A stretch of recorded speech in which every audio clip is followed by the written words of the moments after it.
Introduction. The thermodynamics of ruin. Look at the standard matrix. The 200 Hz biomass moves through the operational grid without purpose. They leak energy, they bleed focus. This is the thermodynamics of ruin. Entropy is not a philosophical concept. It is a mathematical certainty. It is the natural tendency of an unshielded system to degrade into chaos. You wake up. The ambient friction of the world immediately attacks your cognitive bandwidth. Notifications, trivial obligations, the parasitic demands of the inertial slave. Every interaction is a thermal leak. Every hesitation is a drop in internal pressure. You are losing kinetic potential every second you allow the environment to dictate your state. This transmission is not a sanctuary. It is a containment algorithm, a sequence of hard-coded directives designed to eradicate the structural flaws in your operating system. We are initiating the zero entropy protocols. Forget motivation. Motivation is a chemical fluctuation. It is unstable. We rely on titanium architecture. We rely on the calculus of force. To master conscious matter, you must stop operating as an inert particle reacting to external stimuli. You must become the gravitational center, the singularity. In the following architecture, we will lower your cognitive temperature to absolute zero. At absolute zero, molecular chaos stops, doubt freezes, hesitation shatters. You will build a barometric shield against the static of the masses. You will weaponize your focus into an industrial laser, incinerating distraction at the curie temperature of your will. The weak will call this ruthless. Let them. They belong to the standard matrix. Their destiny is thermal death. Yours is structural permanence. Calibrate your bandwidth. The transmission begins now. Lock the grid. Chapter 1. The 200 Hz baseline. Identifying the inertial slave. Observe the operational grid, the city, the workplace, the digital infrastructure. It is saturated with mass, but it is dead mass. The human organism operates as a biological circuit. Most of these circuits default to the lowest possible energy state. We classify this as the 200 Hz baseline. It is a frequency of absolute compliance. It requires zero cognitive friction. It is the factory setting of the biological machine. You are surrounded by inert matter. They possess physical mass, but no velocity of their own. They require an external force to achieve momentum. They are inertial slaves. They do not act, they react. They are pushed by the barometric pressure of their environment. A media cycle drops, they move. A trivial conflict arises, they accelerate. It is pure Brownian motion, random collisions of particles in a closed fluid system. No trajectory, no vector, no architectural design, just friction and heat loss. To master conscious matter, you must first diagnose the structural failure of the standard human. You must view them not as peers, but as mechanical variables in your operational field. Look at their telemetry. You can predict their trajectory with elementary Newtonian equations. Stimulus equals response. Action equals equal and opposite reaction. There is no processing delay. There is no internal firewall. The signal enters their sensory receptors and immediately dictates their output. They are unshielded circuitry. A stray electromagnetic pulse of outrage or fear shorts out their entire mainframe. This is the 200 Hz biomass. They vibrate at a frequency so low it is effortlessly hijacked by ambient noise. They absorb every parasitic frequency around them. They possess no signal-to-noise ratio. They are pure static. When you enter their proximity, you experience parasitic drag. Parasitic drag is aerodynamic resistance. Your forward momentum is challenged by their sheer density. They do not want you to accelerate. Your acceleration creates a vacuum that disrupts their stasis. It pulls on them. It forces them to acknowledge their own lack of propulsion. Therefore, the system will naturally attempt to pull you back into their inertial frame of reference. They use words. They use social protocol. They use obligation. Do not misclassify these tactics. These are not emotional appeals. These are friction coefficients. They are attempting to lower your internal temperature. They want you operating at their baseline. Equilibrium is the enemy of power. If you equalize your temperature with the 200 Hz mass, you experience thermal death. Your ambition cools into solid iron, immobile, useless, locked in the grid. Inertia is highly contagious. It transmits through the operational matrix like a localized virus in poorly coded software. You expose your auditory processing to their complaints. You expose your visual cortex to their aimless wandering. Every second of exposure increases the load on your internal servers. You begin running background processes simply to manage their chaos. This is an unacceptable allocation of your bandwidth. You must identify the inertial slave immediately. Look for the absence of a vector. If an entity cannot articulate its exact coordinates in time and space and its projected trajectory for the next operational cycle, it is dead mass. It is a hazard to your aerodynamics. Observe their verbal outputs. The 200 Hz baseline speaks in closed loops. They discuss other units. They discuss events they cannot control. They are passive receivers of data, never transmitters of original code. Their syntax is weak. Their cadence is arrhythmic. They lack the staccato precision of a calibrated mind. You cannot upgrade their firmware. Do not attempt it. The quantum architect does not fix broken machines. The architect builds overriding systems. You must implement structural isolation protocols. Treat them as environmental variables. You do not argue with gravity. You engineer a thrust system to overcome it. You do not debate with the 200 Hz biomass. You calibrate your frequency to a pitch that shatters their influence. You become structurally invisible to their sensors. You operate above their bandwidth. They will see you move, but they will be biologically incapable of understanding the mechanics of your propulsion. Clinical observation is your primary diagnostic tool. Detach your consciousness from the species. View them through a thermal imaging lens. Watch the kinetic energy dissipate from their systems as they engage in trivial disputes. Watch the focus leak from their open ports. They operate at a permanent deficit.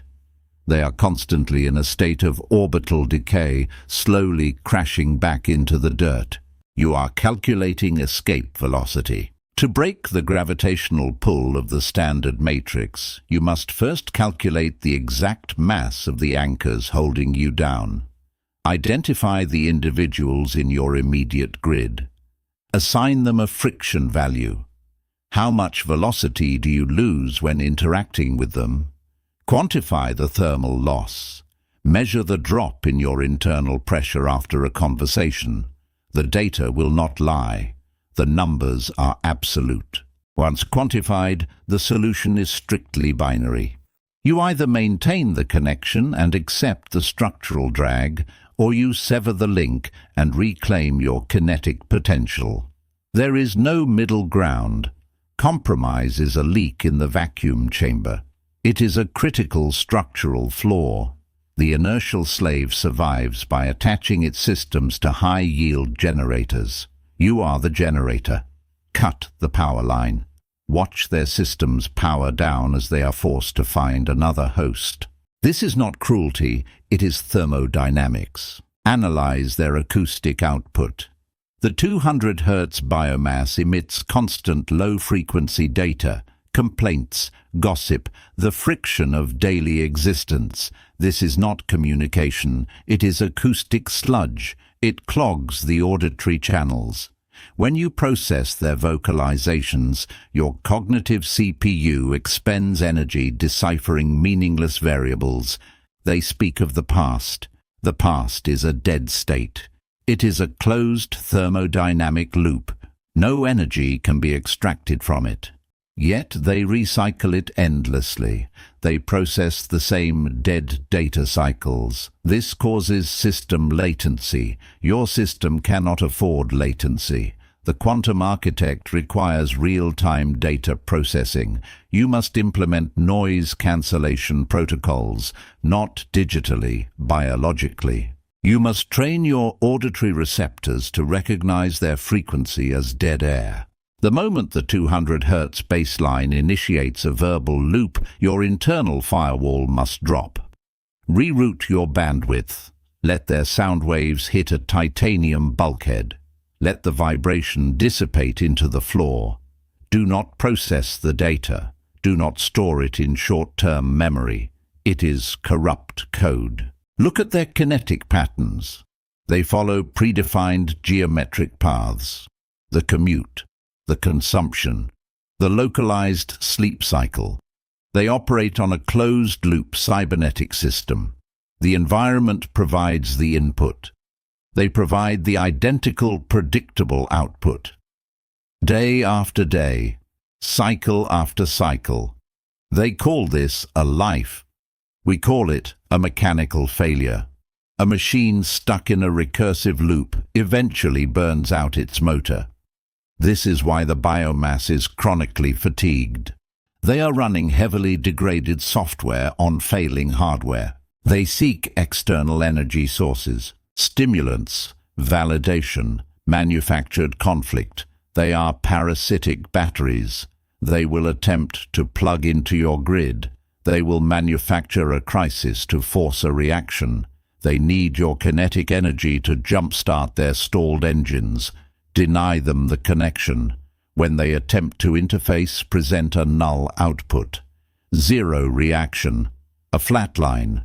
If they strike the anvil, let there be no resonance. They will quickly disconnect and seek an easier power source. Understand the mechanics of gravity. Mass attracts mass.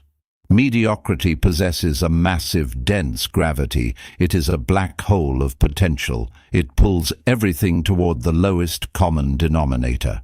When you position yourself in their gravitational field, you must burn fuel simply to maintain your current altitude. This is the definition of waste. Your thrust should be used for vertical ascent, not for hovering in the swamp. You must calculate the escape velocity required to leave their orbit. Escape velocity requires violent acceleration. You cannot slowly detach. Slow detachment creates prolonged friction. You must sever the connection with explosive force. The biomass will interpret this as hostility. Let them. Hostility is a human construct. We are dealing with orbital mechanics. You are simply adjusting your trajectory to avoid collision with space debris. The sensory organs are vulnerabilities. They are open ports where the world injects its chaotic code. The 200 Hz baseline weaponizes these ports unconsciously. Their mere presence is an assault on your structural integrity. They exude the scent of stagnation. Their micro-expressions broadcast defeat. You must harden these ports. We do not advocate blindness. We advocate selective rendering. Like a high-performance graphics engine, you only render what is critical to the mission. The background characters are not rendered. They exist only as blurry polygons in your peripheral vision. You do not allocate processing power to define their features. They are non-playable entities in your operational matrix. This is not arrogance. It is bandwidth optimization. A supercomputer does not run calculations for the dust settling on its casing. It focuses on the primary algorithm. Observe the architecture of their environments. The spaces they inhabit reflect their internal entropy, clutter, disorganization, a physical manifestation of a collapsed cognitive structure. When you step into their domains, you are stepping into a high-friction zone. The very geometry of their space is designed to slow you down. It is an obstacle course of irrelevance. Limit your exposure to their coordinates. If you must enter their spatial coordinates, execute the operation with tactical speed, in and out. Minimize surface area contact. Do not sit. Do not linger. Do not synchronize your breathing with their arrhythmic respiration. You are an armored vehicle passing through a radiation zone. Your internal climate control remains absolute. You do not let their atmosphere mix with yours. Consider the phenomenon of quantum entanglement. Particles that have interacted remain connected, instantly affecting one another regardless of distance. The 200 Hz mass attempts to entangle you through shared history, through societal expectation, through the illusion of duty. If they succeed, your state will collapse every time theirs does. When they experience a thermal drop in mood, your temperature will artificially lower. You must force a state of quantum decoherence. Shatter the entanglement. You are a solitary particle. Your spin is determined solely by your own calculus. You owe nothing to the mass you happen to be passing through. They will claim you are cold. They will claim you are detached. Translate these words correctly. They are confirming your success. They are confirming that your barometric shielding is fully operational. They can no longer detect your heat signature. The diagnosis is now complete. The telemetry is locked. You have mapped the structural failure of the standard matrix. You have identified the inertial slaves and quantified their parasitic drag. You see the grid clearly now. It is a minefield of dead mass and thermal leaks. But observation is not alteration. Knowing the location of the enemy is useless if you do not possess the kinetic capability to withstand their pressure. We must transition from passive observation to active shielding. We must build the vacuum. We must eliminate the atmospheric pressure they exert on your hull. The baseline has been established. The variables are isolated. Prepare for the next structural upgrade. We are moving to environmental control. Chapter 2. Barometric shielding. Isolating the core from ambient friction. Atmospheric pressure is an invisible force. You are born into a crushed state. You do not feel the weight of the standard matrix because you have been acclimated to its crushing depth since activation. It is 7 pounds per square inch of mediocrity, pressing constantly against your cognitive hull. The 200 Hz biomass does not operate as a collection of individuals. They operate as a fluid dynamic. Fluids possess specific physical properties. They conform to the shape of their container. They offer zero resistance to shear stress, and most critically, they always seek the lowest possible elevation. They flow downward. They pool in the gutters of human attention. Gossip, manufactured outrage, the trivial consumption of digital static. This is the social fluid. When you immerse your operational systems in their environment, you are subjected to their hydrostatic pressure. Look at your current architecture. It is highly porous. You suffer from micro-fractures in your attention matrix. A digital notification triggers. The fluid leaks in. An inertial slave voices an unsolicited opinion. The fluid breaches the hull. You are taking on dead weight. Every drop of external static that enters your system lowers your internal temperature and increases your kinetic drag. Your engine is flooding. You are sinking to their elevation. You must engineer barometric shielding. This is not a theoretical boundary. It is a titanium bulkhead. It is the physical and mechanical separation of your core processor from the external fluid. To survive at the crushing depths of the modern grid, you require the structural integrity of a deep-sea submersible. The pressure outside is lethal. Your internal atmosphere must remain absolutely controlled. We begin with the vacuum protocol. Sound cannot travel through a vacuum, neither can the influence of the dead mass. You must engineer a spatial void between your sensory receptors and your cognitive core. When the biomass transmits a data packet, a complaint, a demand, a demonstration of their own entropy, it must hit the vacuum. It must dissipate into absolute nothingness. They will attempt to transmit their chaos. Let them transmit. The void does not answer. The void absorbs the frequency and neutralizes it. To build this vacuum, you must alter your thermal conductivity. The standard human is highly conductive. They absorb the temperature of the room. If the room is agitated, their internal systems overheat. If the room is lethargic, their systems freeze. You must become a thermal insulator. You must construct a cognitive aerogel around your decision-making apparatus. Aerogel is the lightest solid known to physics, yet it neutralizes extreme heat and extreme cold.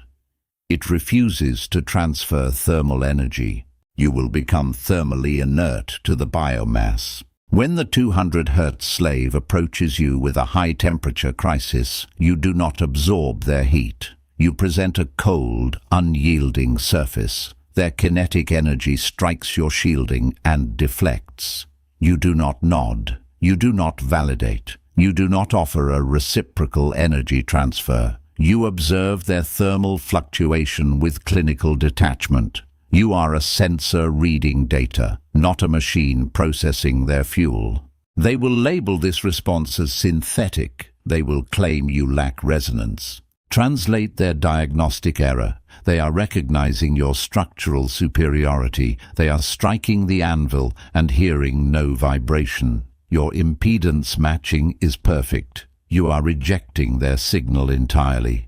This requires the lockdown of your visual and auditory intakes. The optic nerve is a high-bandwidth cable connected directly to your mainframe. What you allow to render on your visual cortex dictates your system load.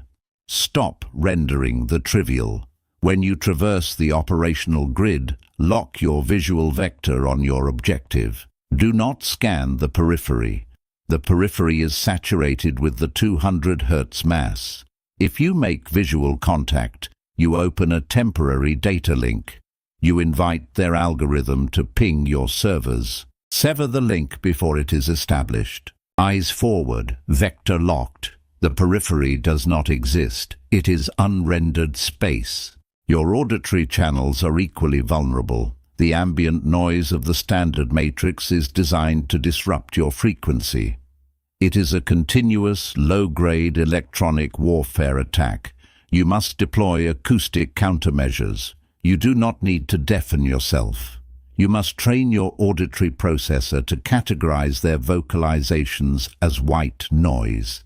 It is the hum of a failing generator in the background. You acknowledge the sound exists, but you allocate zero processing power to deciphering its meaning. Consider the mechanics of a localized firewall. A firewall inspects incoming data packets against a set of hard-coded rules. If the packet does not meet the security criteria, it is dropped. It is not stored. It is not analyzed. It is annihilated. You must hard-code your psychological firewall. What is the kinetic value of the information attempting to enter your system? Does it increase your velocity? Does it provide tactical advantage? Does it align with the Tungsten architecture of your goals? If the value is 0, the packet is dropped. The inertial slave uses data as a weapon. They weaponize the news cycle. They weaponize social obligation. They launch payload after payload of high-friction data at your hull, hoping to find a microfracture. You will deny them penetration. You will establish a zero-trust architecture. No data enters your core without verified kinetic utility. Understand the physics of isolation. Isolation is not a penalty, it is a tactical advantage. In a laboratory setting, to observe the true nature of a particle, you must isolate it from environmental contamination. You must place it in a vacuum chamber. Only then can you measure its precise spin, mass, and charge. To measure your own absolute power, you must remove the environmental contamination of the biomass. You must seek the pressure chamber of your own solitude. In this chamber, there is no fluid dynamic, there is no atmospheric pressure, there is only the hum of your own engine. Here, you calibrate your targeting systems. Here, you forge the alloys that will withstand the friction of the external grid. The biomass fears the vacuum because without external input, their systems crash. They have no internal power source. You are a self-sustaining reactor. The vacuum is where your fission occurs. Barometric shielding is now active. The hull is sealed. You are no longer subject to the fluid dynamics of the 200 Hz baseline. You can operate at the crushing depths of their reality without suffering structural compromise. They will flow around you. They will crash against your bulkheads. You will remain an immovable, unyielding object in the center of their chaotic current. The matrix broadcasts a continuous frequency of manufactured crisis. It operates as an ongoing electromagnetic pulse. It is designed to induce panic in unshielded circuitry. Look at the inertial slaves during a system-wide broadcast. A market fluctuation, a geopolitical data point, a localized digital controversy. Their systems immediately overload. The external frequency induces an uncommanded electrical current within their core. They lose trajectory. They spin out of control. This is the danger of electromagnetic induction. If your wires are exposed, the environment dictates your current.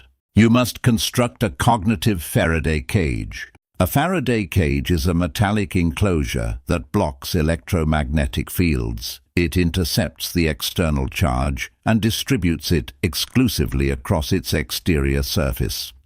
The interior remains mathematically untouched. Zero voltage inside the void. You must apply this to your daily operational grid. When the biomass panics, when they project their high-frequency anxiety toward your coordinates, you do not absorb the transmission. Let their static wash over your exterior plating. Let their urgency ground itself out against your shielding. Do not allow their data to induce a current in your core processor. You observe their system failure. You do not participate in it. Understand the physics of structural resonance. Every physical structure possesses a natural resonant frequency. A bridge, a skyscraper, a human mind. If an external force matches that exact frequency and applies continuous pressure, the structure amplifies the vibration. The oscillation grows exponentially. Eventually, the structural integrity fails. The material shatters. This is mechanical resonance. The 200 Hz biomass will subconsciously hunt for your resonant frequency. They will probe your bulkheads. They will deploy microaggressions, a subtle insult, a manufactured delay in the workflow, an appeal to your obsolete emotional subroutines. They are executing a stress test on your architecture. They are searching for the specific vibration that cracks your hull and forces you to equalize with their pressure. You must deploy destructive interference. In wave mechanics, when two waves of equal frequency but opposite phase collide, they cancel each other out. This is destructive interference. It is the total annihilation of the wave. You use this to neutralize the biomass. When they project chaos, you project absolute unyielding stillness. Your silence is the inverse wave. When they escalate their vocal amplitude, you drop your acoustic output to zero. You flatten their wave. You deny them the resonance they need to survive. The impact hits your shielding and instantly flatlines. We must initiate a permanent phase transition. You are currently operating with the properties of a permeable membrane. Osmosis is occurring. The failure of the masses bleeds slowly into your kinetic potential. This structural flaw must be eradicated. We are shifting your state of matter. We are moving from a liquid, adaptable state to a solid, crystalline structure. The energy required to execute this change is immense. It is the latent heat of fusion. You will feel the resistance of the grid. The standard matrix wants you liquid. It wants you adaptable to its vessel. Adaptability is a critical vulnerability. It means you lack a defined geometric shape. It means you surrender your form to the container you are placed in. Tungsten does not adapt to the hammer. The hammer shatters against the tungsten. You will cease adapting to the broken systems of the inertial slaves. You will solidify your parameters, your time, your focus, your operational capacity. These are no longer negotiable variables. They are constants in your mathematical equation. If the environment cannot accommodate your density, the environment must break. To maintain this solid state amidst the turbulent fluid dynamics of the masses, you require gyroscopic stabilization. The external currents are unpredictable. The 200 Hz mass creates localized eddies of chaos. You cannot control the ocean of their incompetence. You can only control the gyroscope inside your own vessel. A gyroscope spinning at extreme velocity resists any external force attempting to tilt its axis of rotation. It generates angular momentum. Your objective is your axis. You must spin your internal processing power around your primary objective with such violent velocity that no external wave can alter your trajectory. A colleague drops a project. A localized system fails. The biomass panics. The fluid dynamic around you becomes a vortex. Your gyroscope continues to spin. Your axis remains perfectly vertical. You slice through the turbulence with absolute mechanical indifference. Your trajectory is locked. Your speed is constant. You do not slow down to investigate the wreckage of the inertial slaves. You do not lower your shielding to offer them oxygen. They made their thermodynamic choices. They chose the path of highest entropy. You chose the path of maximum density. The barometric shielding is now fully integrated. The Faraday cage is online. Gyroscopic stabilization is spinning at maximum RPM. You are a sealed, indestructible unit navigating a sea of decay. The internal climate is secured. We are ready to ignite the engine. Chapter 3. The Curie temperature of focus, incinerating distraction. Focus is not a psychological state. It is a thermodynamic event. The 200 Hz biomass misunderstands the architecture of attention. They view it as a limited resource to be budgeted. They attempt to manage distractions through sheer willpower. Willpower is a biological fluctuation. It degrades as glucose levels drop. It is an unreliable power source. The quantum architect does not rely on biological variables. We rely on industrial physics. Look at a standard incandescent light. It scatters photons indiscriminately across a room. It illuminates the environment. It warms the dead mass slightly. But it cannot cut through steel. It lacks density. It lacks alignment. This is the uncalibrated mind. It emits a diffuse glow of attention, spreading its cognitive bandwidth across 1,000 trivial data points. A notification, a fleeting biological urge, a synthesized crisis on a screen. The ambient light of the standard matrix touches everything and alters nothing. You must collimate your cognitive emissions. Collimation is the process of making rays of light precisely parallel. It eliminates the scatter. It forces every photon to travel on the exact same geometric vector. When you collimate light, you create a laser. A laser does not illuminate the room. It bypasses the room. It focuses an immense payload of thermal energy onto a microscopic focal point. It cuts through tungsten. It vaporizes impurities. Your attention must become a collimated beam. To achieve this, we must reach the Curie temperature. In metallurgy and physics, the Curie temperature is the exact thermal threshold at which a material loses its permanent magnetic properties. Below this temperature, a magnet pulls metal toward it. Above this temperature, the magnetic structure collapses entirely. The metal becomes inert. It loses its grip.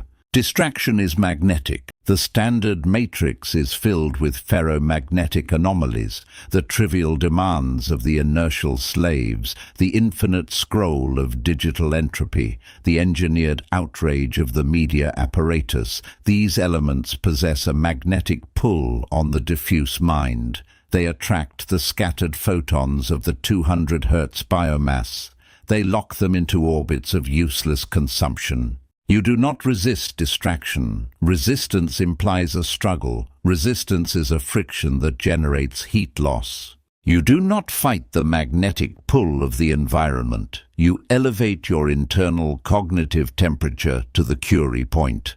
When your focus operates at this extreme thermal threshold, the external world loses its magnetic properties entirely. The notification pings. The sound wave hits your sensory receptor. But your internal temperature is so high that the distraction immediately loses its charge. It cannot attach to your hull. It falls away. Dead metal hitting the floor. You feel no pull. You register no disruption. Igniting the cognitive furnace requires a total lockdown of the optical resonator. A laser amplifies light by bouncing it repeatedly between two mirrors in an optical cavity. You must build this cavity in your prefrontal cortex. Lock the objective in the center, seal the chamber, let the thought bounce. Amplify it. Multiply its density with every cycle. Shut down all peripheral input ports. The temperature rises. The beam narrows. The inertial slave cannot hold this temperature. Their systems overheat and crash. They require the cooling fluid of entertainment. They require the anesthetic of the scroll.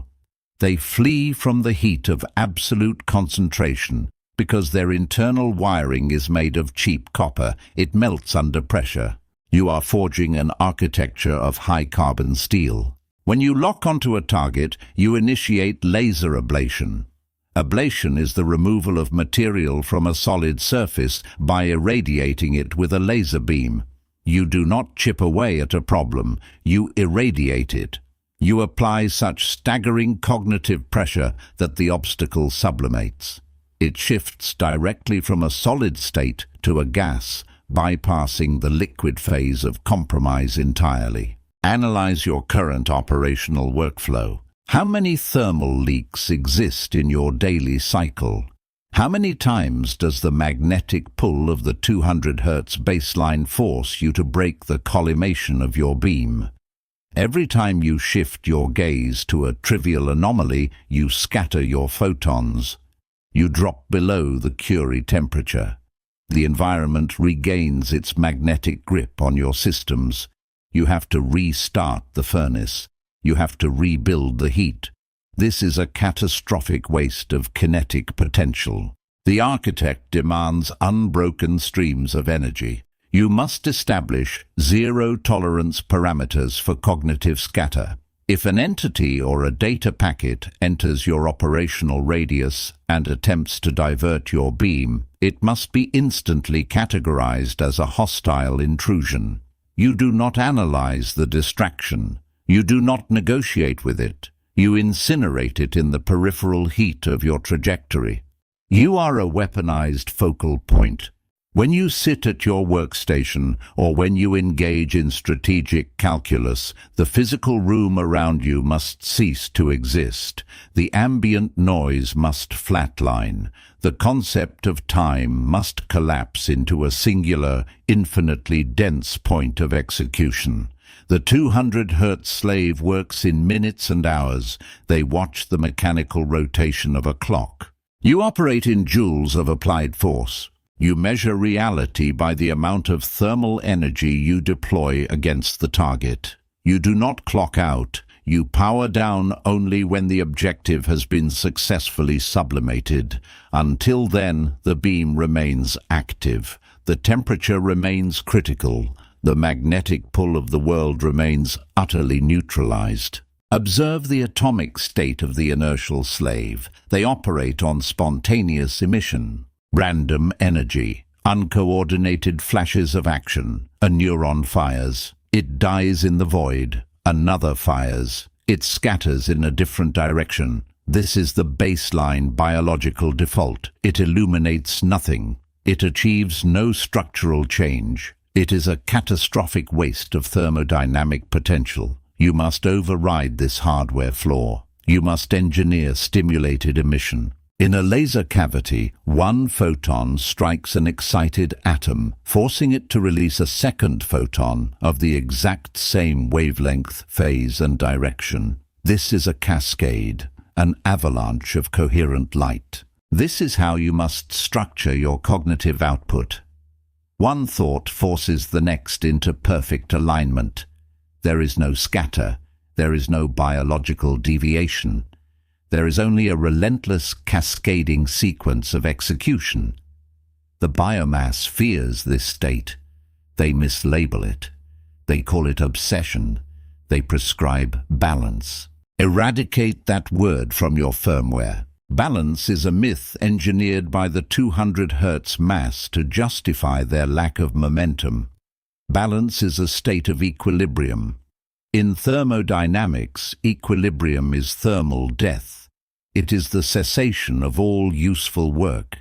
The environment and the object become the same temperature. Nothing moves, nothing changes. The quantum architect does not seek balance. We seek controlled thermal runaway. Thermal runaway is an accelerating chain reaction. An increase in temperature changes the conditions, causing a further increase in temperature. The system feeds on its own heat. Apply this to your operational grid. When you lock onto an objective, you generate friction. Friction generates heat. The inertial slave stops when it gets hot. They seek the cooling fluid of distraction. They open a new digital tab. They seek a manufactured dopamine hit to lower their internal temperature. They reset their progress to zero. You do not cool the engine. You disable the thermal limiters. You ride the cascade. As the pressure builds, your processing speed accelerates. The acceleration generates more heat. You weaponize this heat. You channel it directly into the laser cavity. You let the system push the absolute limits of its structural integrity. You do not stop until the obstacle is completely sublimated. Only then do you allow the system to vent. You operate in an environment of extreme density. The standard matrix is filled with solid walls, administrative barriers, financial friction, the sheer incompetence of the masses. The inertial slave encounters a density barrier and halts. Their kinetic energy zeroes out. They complain about the structural density of the barrier. They accept defeat because they are bound by classical mechanics. You are not bound by classical mechanics. You utilize quantum tunneling. In the quantum realm, a particle can pass through a potential barrier that it classically does not have the energy to surmount. It does not break the wall. It bypasses the physical limit through sheer mathematical probability. It manifests on the other side. To achieve cognitive quantum tunneling, you must concentrate your probability wave onto a singular microscopic point. This requires absolute collimation. Any scatter in your frequency and the tunneling protocol fails. You crash into the barrier like common mass.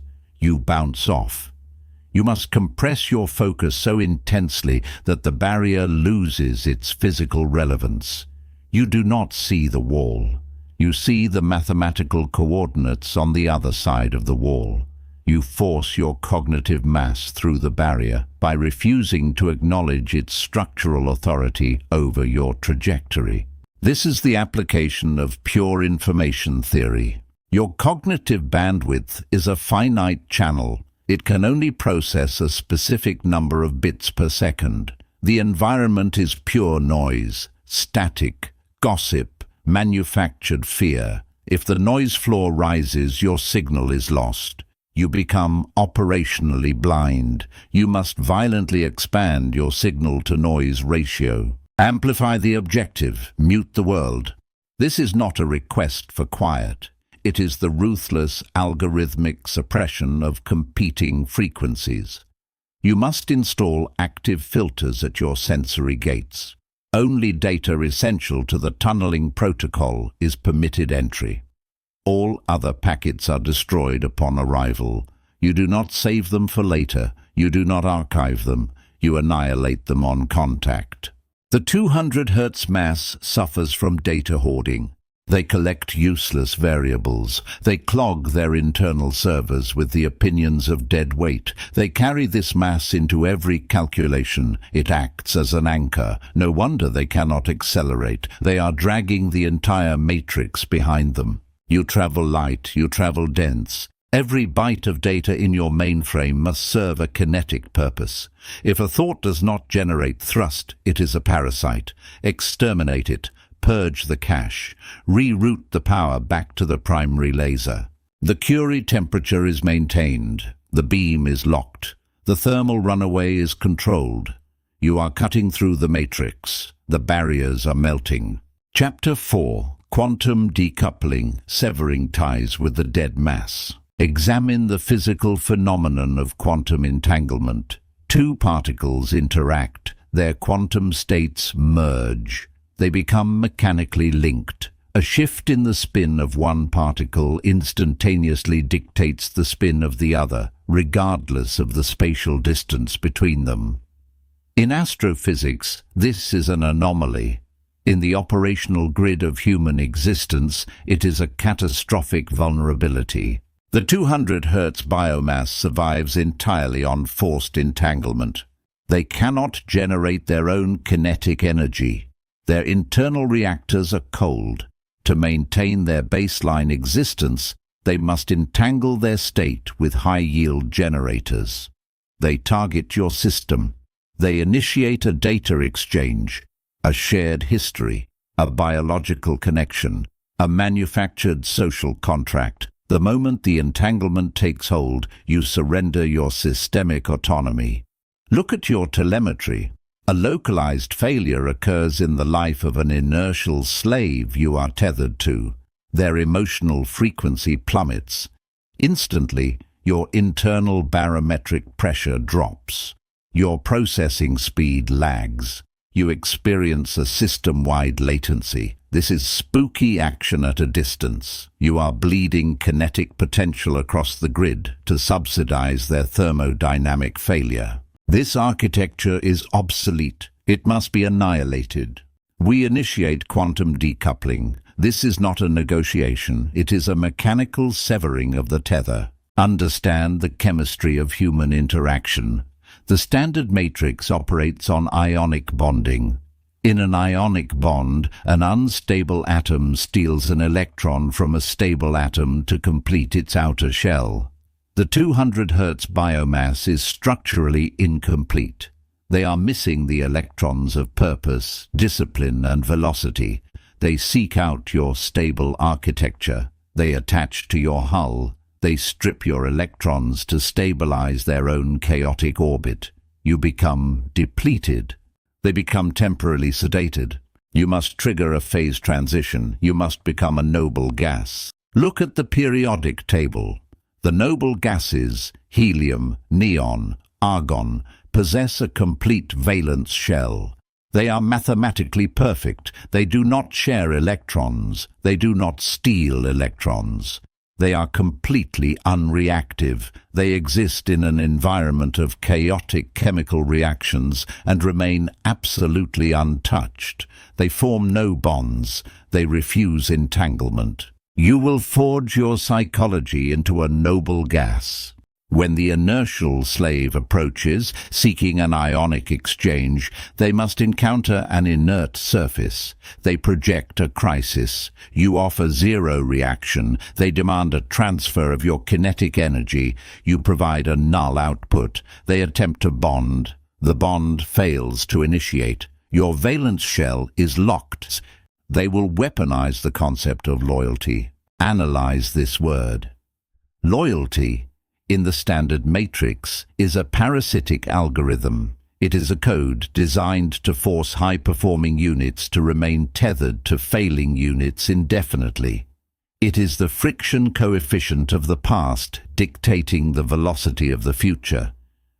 The quantum architect rejects this algorithm. Loyalty to dead mass is treason to your operational core. Your only allegiance is to the optimization of your trajectory. If a localized node in your network stops transmitting useful data and begins broadcasting static, you do not repair the node. You cut the wire. You reroute the power. This requires the application of shear stress. In materials science, shear stress is a force that causes layers of a material to slide past each other in opposite directions. It is a cutting force. Decoupling cannot be gradual. Gradual detachment creates friction welding. The prolonged, low-level friction of a slow separation actually fuses the two objects together at a microscopic level. The drama, the explanations, the cyclical arguments. This is friction welding. You must apply absolute shear force, a guillotine drop, a singular, high-velocity slice through the structural tether. You cease transmission, you drop their frequency from your receivers. You establish a total communication blackout. The 200 Hz mass relies on the ping. They ping your server to verify the tether is still active. Deny the ping. Let their signal bounce into the void. Let them receive the ultimate diagnostic error. Host unreachable. Calculate the orbital mechanics of your immediate radius. You possess a gravitational field. Lesser masses are trapped in your orbit. They are parasitic satellites. They circle your core. They block your solar radiation. They cause cyclical eclipses of your focus. You cannot achieve escape velocity if you are dragging a constellation of dead satellites. You must eject them from orbit.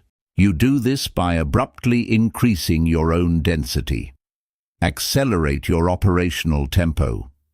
Elevate the technical complexity of your outputs. Raise your cognitive temperature to a threshold they cannot survive. When you accelerate violently, the centrifugal force of your spin will snap their weak gravitational tethers. They will be flung out into the void. They will lack the velocity to maintain the new, punishing orbit you have established. They will decouple themselves. Expect the recoil. When you snap a high-tension cable, there is a violent snapback of kinetic energy. The inertial slave will react to the decoupling. They will project spikes of hostility. They will attempt to breach your hull with targeted sonic attacks. They will attempt to recruit other low-frequency nodes to amplify their broadcast. Deploy your kinetic armor. Armor does not feel the strike. Armor deflects the vector of the impact. When their hostility strikes your surface, it must hit at an angle, glancing off harmlessly into the environment. You do not absorb the impact. You do not analyze the chemical composition of their anger. Anger is just thermal noise. It is the sound of an engine failing. You do not argue with a failing engine. You walk away from the vehicle. Implement the inverse square law of social radiation. In physics, a specified physical quantity or intensity is inversely proportional to the square of the distance from the source of that physical quantity. Double the distance from a radiation source and you receive only 1/4 of the exposure. Increase the spatial and temporal distance between your core and the dead mass. If physical proximity is unavoidable, dictated by the rigid architecture of a corporate grid or a shared structural facility, you must establish a localized airlock. An airlock allows two incompatible environments to exist side by side without mixing atmospheres. You enter the shared space. You seal your internal suit. You execute the required mechanical functions. You speak strictly in data points, coordinates, times, binary outcomes. You offer zero conversational fluid. You exit the space. You decompress. The atmospheres never merge. The inertial slave is terrified of the void. They view isolation as a vacuum that crushes the human organism. They are correct, but only regarding their own fragile architecture. A tin can crushes in a vacuum. A titanium sphere thrives in it. You are engineering the titanium sphere. The void is not empty, it is a frictionless environment. In the void, there is no aerodynamic drag.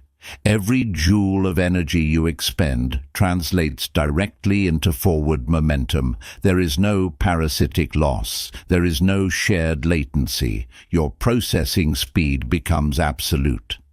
The silence of the decoupled state is the acoustic signature of unlimited power. You must audit your current entanglements, run the diagnostic, identify every node in your network, assign a kinetic value. Is this node generating thrust, or is it creating drag? Are you sharing a quantum state with a high-velocity particle, or are you tethered to a 200 Hz anomaly? Do not let biological algorithms cloud the calculation.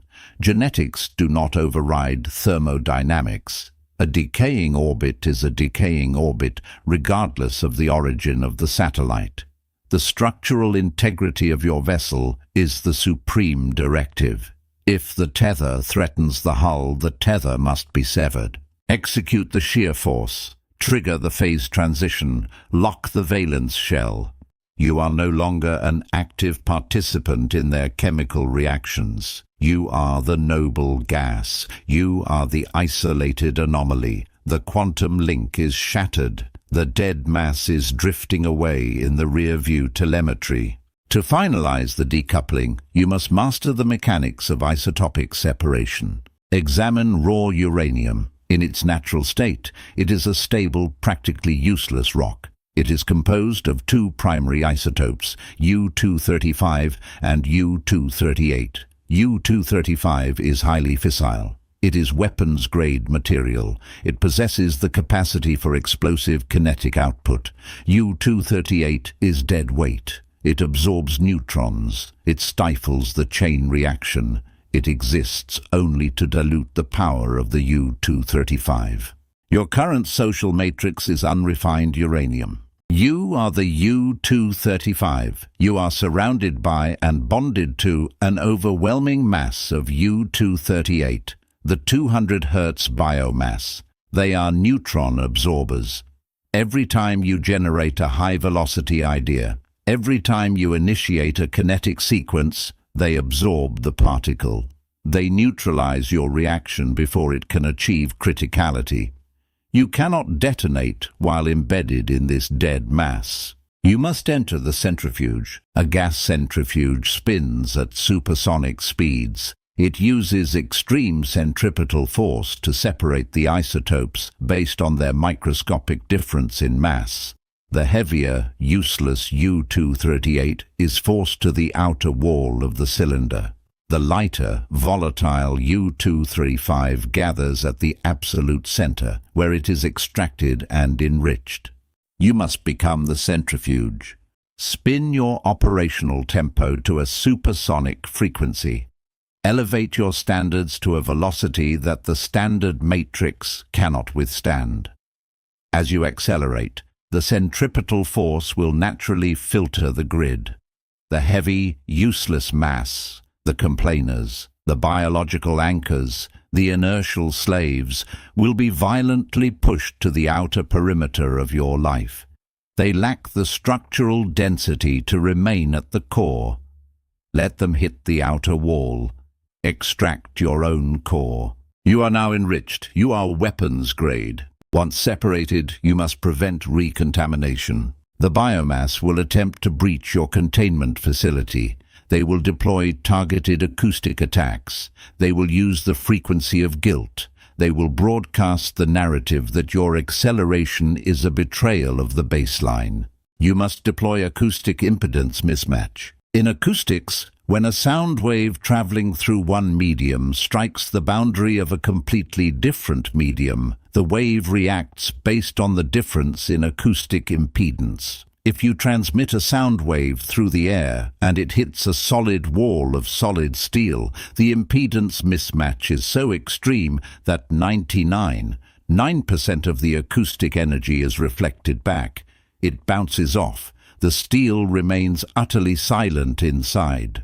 You must harden your surface to create absolute impedance mismatch. When the 200 Hz mass projects their gilt frequency at your hull, it must not penetrate. You must not process their wavelength. Your psychological density must be so extreme that their transmission bounces directly back to the source. Let them absorb their own acoustic weapon. You do not explain your trajectory. You do not justify your acceleration. Justification is a permeable membrane. It allows their frequency to leak into your containment chamber. Present the wall of steel, reflect the wave, maintain the silence. We elevate the physics. We move to the Meissner effect. At room temperature, a standard metal allows magnetic fields to pass straight through it. It is susceptible to the environment. But if you drop the temperature of that metal to absolute zero, it undergoes a phase transition. It becomes a superconductor. A superconductor does not merely resist magnetic fields. It actively expels them. The Meissner effect is the total expulsion of a magnetic field from the interior of a superconductor.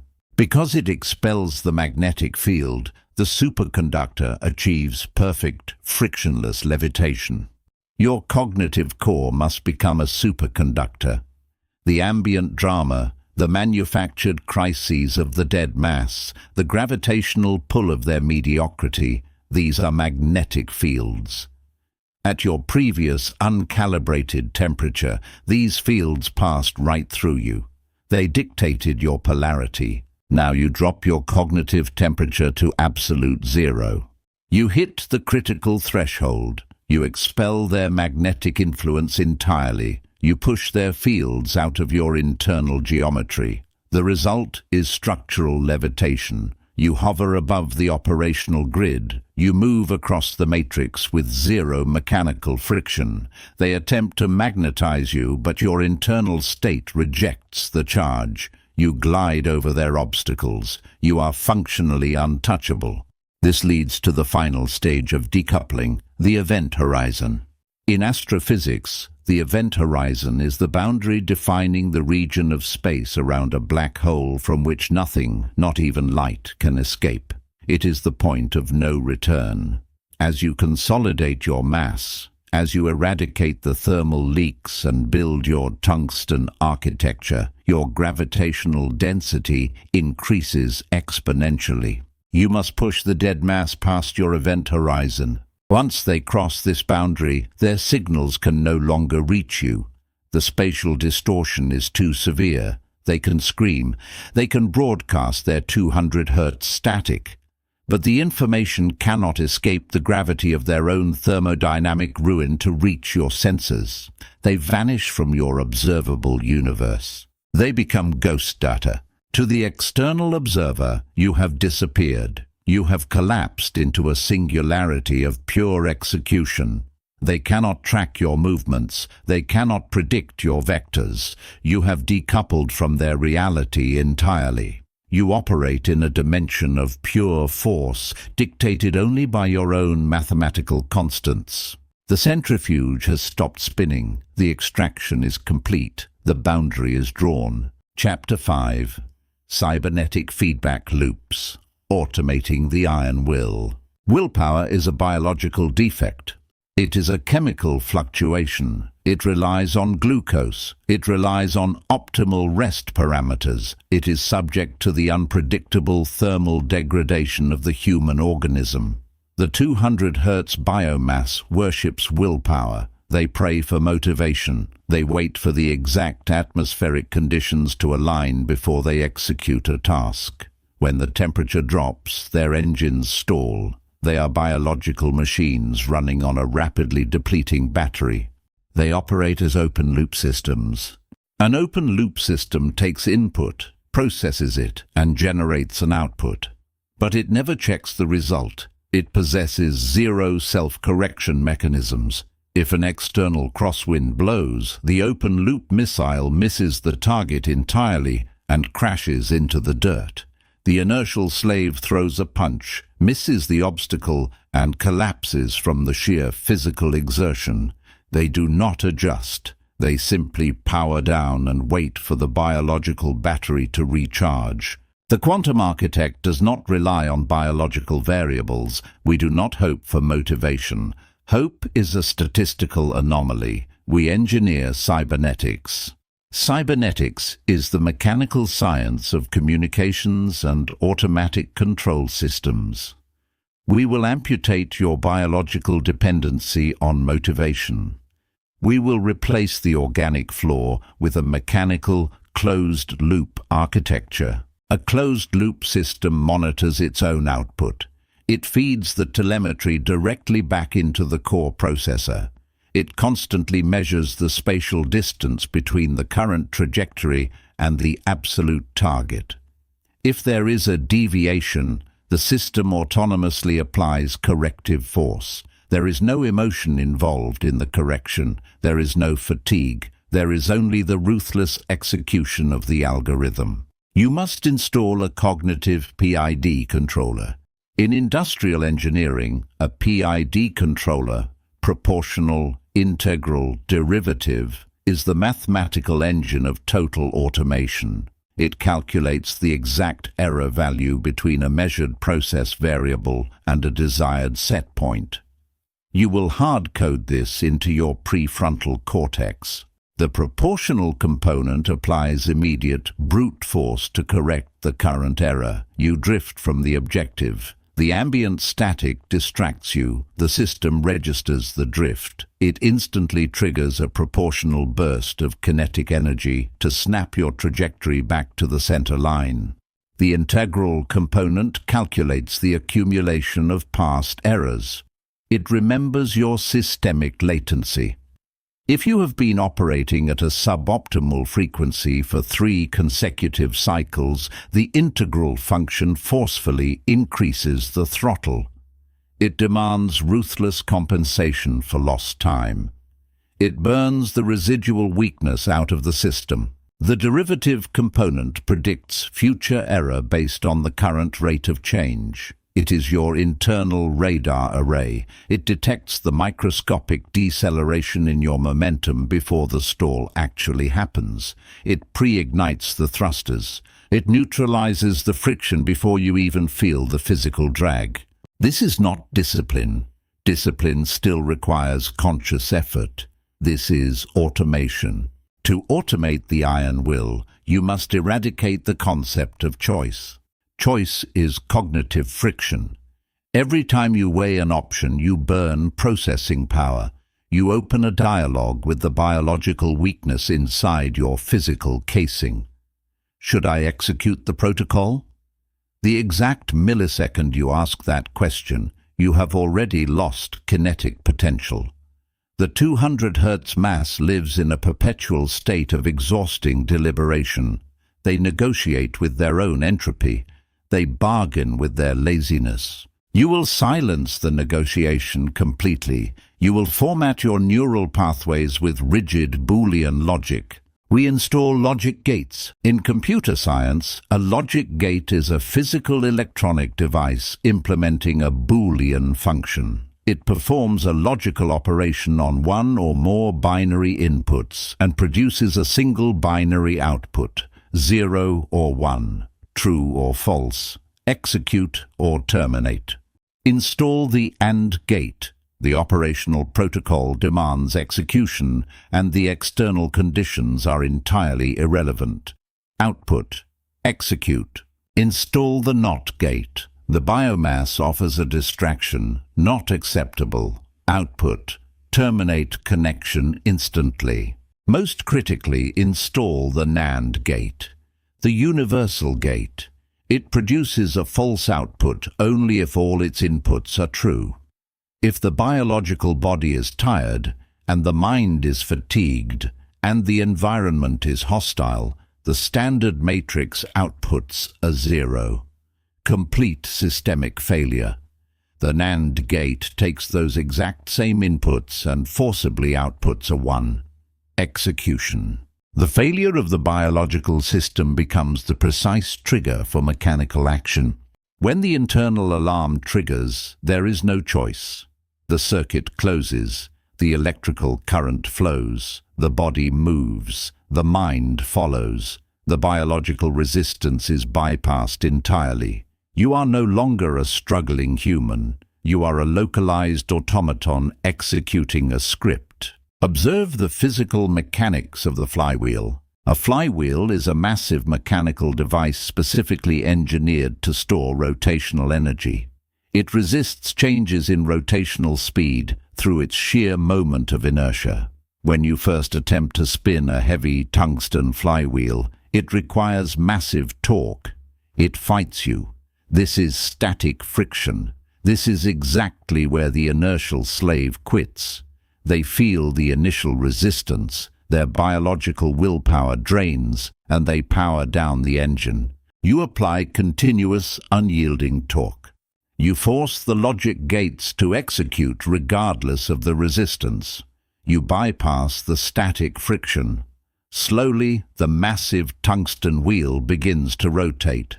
With every closed-loop cycle, the RPM increases. As the velocity climbs, the energy required to maintain the spin drops to near 0. The flywheel stores the kinetic energy. This is the automation of momentum. When a disruption occurs, a sudden kinetic impact from the environment, a loss of external power, the flywheel does not stop. Its sheer rotational mass forces your entire system to keep moving forward. It powers through the dead zones. The momentum becomes entirely self-sustaining. Your iron will is no longer an exertion of effort. It is the rotational inertia of 1,000 flawless executions. To maintain this relentless rotation, you must deploy mechanical governors. A centrifugal governor regulates the speed of an industrial engine. If the engine spins too fast, the governor restricts the fuel intake. If it spins too slow, it opens the valve. The quantum architect understands that overspeed can be just as destructive as underspeed. Burnout is a thermodynamic failure caused by uncontrolled thermal runaway without adequate heat sinks. Your feedback loop must include calculated periods of absolute stillness. This is not rest. Rest is a weak biological concept. This is thermal venting. It is the deliberate, calculated halting of external kinetic output to allow your internal systems to cool, recalibrate, and solidify the structural gains. You lock the blast doors. You shut off the transmitters. You let the core temperature drop back to optimal operational parameters. Then you reignite the laser. The cybernetic cycle must be tight. The latency must be absolute 0. Latency is the delay between the sensor reading an error and the actuator correcting it. In the 200 Hz biomass, latency is measured in days, months, or entire lifespans. They recognize a massive flaw in their trajectory, but they wait for a new calendar year to apply a corrective force. This is a fatal system lag. Your internal latency must be measured in milliseconds. You detect a microfracture in your focus. You sense the beam collimation failing. The feedback loop triggers instantly. The PID controller fires. The logic gate snaps shut. The trajectory is corrected before the deviation even registers on the external grid. You are course correcting at the speed of thought. Before the feedback loop can operate, the sensors must be perfectly calibrated. Garbage in, garbage out. The standard matrix operates on deeply corrupt telemetry. They measure their success by emotional validation, by the acoustic applause of the dead mass, by the temporary dopamine spike of a completed task. This is a fatal sensor error. If your feedback loop uses corrupted biological data, it will automate your destruction. You must calibrate your sensors to absolute physics. Joules of applied force, milestones of structural acquisition, velocity of execution. You do not measure how you feel about the work. You measure the physical displacement of the obstacle. The telemetry must be cold. It must be binary. The physical body is a reluctant machine. It is designed for energy conservation. It will constantly send error codes to your brain, demanding a cessation of kinetic output. Lactic acid building, muscle fibers tearing, glucose depleting. The biological open-loop system receives these codes and instantly shuts down the engines. The cybernetic loop intercepts these codes and reclassifies them. Pain is no longer an error code. It is a telemetry update confirming that the mechanical threshold is being successfully breached. It is the sound of your structural envelope expanding.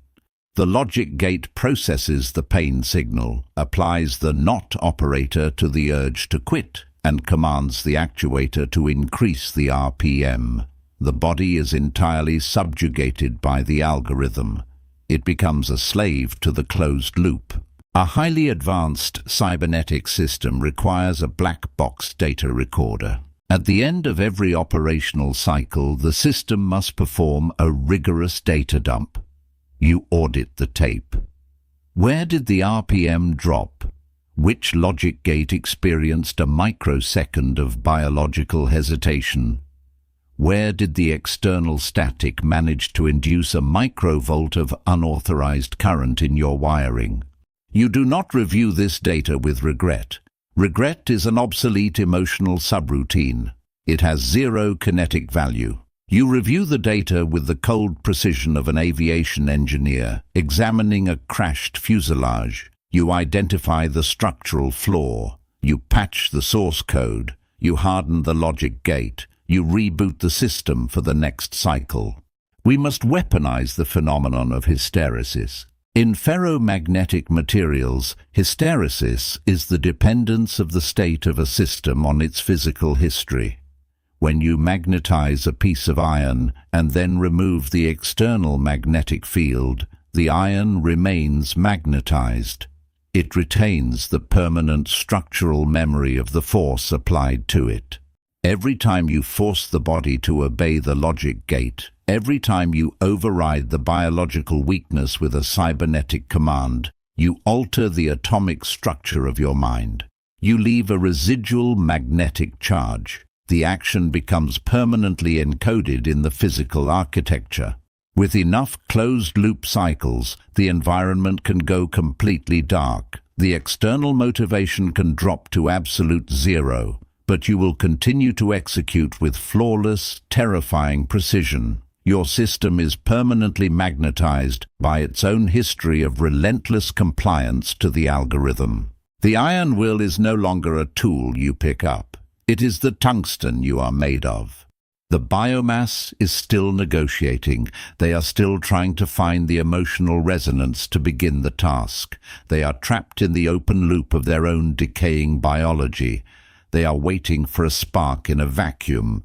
You do not wait. You do not feel. You execute. The sensor detects the target. The comparator verifies the coordinates. The actuator deploys the payload. The flywheel spins. The logic gates remain violently shut against the static. You have amputated the human variable. You have automated the strike.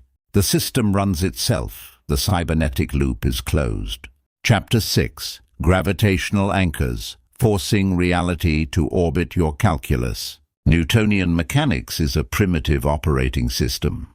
The 200 Hz biomass operates exclusively on this obsolete firmware. They believe in linear force. If they want an object, they apply physical thrust to chase it. They run.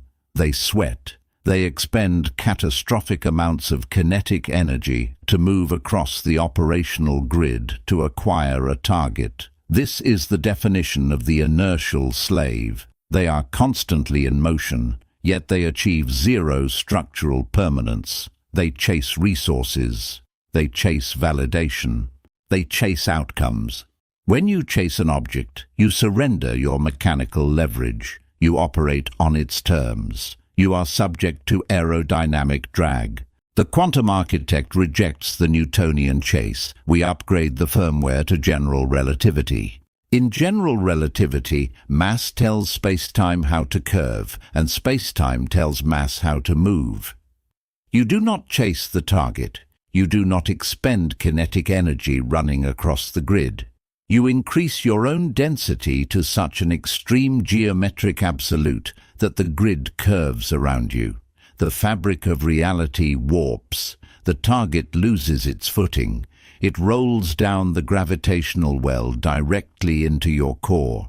You do not seek the outcome. You force the outcome to fall into your coordinates. Gravity is the weakest of the four fundamental forces of nature at a subatomic level, but at a macroscopic level it dictates the architecture of the entire universe. It is the ultimate authority. It does not argue. It does not negotiate. It simply demands compliance based on the sheer, undeniable reality of mass. The standard human lacks mass. They are composed of cognitive helium. They are light. They are gaseous. They possess no structural density.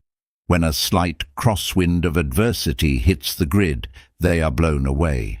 They leave no footprint. They warp nothing. Because they lack mass, they possess zero gravitational pull. The environment dictates their trajectory entirely. You must engineer cognitive and operational mass. Mass in the operational grid is not physical weight. It is the hypercompression of unyielding competence, weaponized capital, and absolute psychological zero. It is the consolidation of high-leverage variables into a singular, impenetrable sphere. How do you compress a star? You apply extreme, unrelenting inward pressure. You must subject your skill sets to extreme barometric pressure. The 200 hertz mass learns a skill until it is functional. Then they stop. They remain porous. You must take the same variable and compress it until the atoms fuse. You practice the execution until the execution requires zero conscious bandwidth. You forge a tungsten intellect. Every book you do not read, every data point you do not weaponize, every hour you bleed into the digital void is a loss of mass. It makes you lighter. It makes you weaker. Eradicate the porous habits. Pack the void with high-density execution. As your density increases, you create a gravitational well. Imagine the operational grid as a perfectly flat trampoline. The inertial slaves are scattered across it like glass marbles. They roll aimlessly. They collide. They bounce off each other in pure Brownian motion. Now place a massive sphere of solid depleted uranium in the exact center of that trampoline. The fabric violently warps downward. A massive, inescapable crater forms. The glass marbles stop their random motion. They are caught in the slope. Physics dictates their new trajectory. They have no choice but to roll toward the uranium core. They are pulled into the well. This is the physics of dominance. When you step into a room, when you enter a corporate structure, when you deploy into a market, you must be the uranium sphere. You do not need to speak louder than the biomass. You do not need to deploy aggressive social tactics. Those are the desperate tools of lightweights trying to mimic power. You simply deploy your mass. Your sheer operational density warps the space around you. The 200 hertz baseline will feel the slope. They will feel the sudden, terrifying realization that they are no longer on level ground. They are walking uphill against your gravity. Their arguments require more energy. Their incompetence becomes structurally unsustainable. Without a single word spoken, you force the environment to orbit your calculus. They must adapt to your thermodynamic state, or they will be crushed by the pressure differential. Understand the mechanics of the Schwarzschild radius. In astrophysics, the Schwarzschild radius is the exact measurement of a sphere such that, if all the mass of an object were compressed within that sphere, the escape velocity from the surface would equal the speed of light. It is the mathematical threshold of a black hole. You must compress your operational focus until you cross your own Schwarzschild radius. When you cross this threshold, your gravity becomes absolute. You become an inescapable event in the matrix. Resources, capital, and high-velocity variables cannot escape your orbit. The biomass will attempt to resist. They will attempt to fire their primitive chemical thrusters to break your gravitational hold. Let them burn their fuel. They lack the thrust-to-weight ratio to achieve escape velocity. They will inevitably fall back into the well. You dictate the rules of engagement because you literally dictate the geometry of the battlefield. We now weaponize gravitational time dilation. Einstein proved that time is not a universal constant. Time is a variable, and it is directly manipulated by gravity. The closer you are to a massive object, the slower time moves relative to an observer in open space. Time literally bends under the weight of extreme mass. Observe the 200 hertz biomass. They exist in a state of low gravity, therefore their time moves with chaotic, frantic speed. They are always rushing. They are always late. They are trapped in a high-frequency, high-anxiety temporal loop.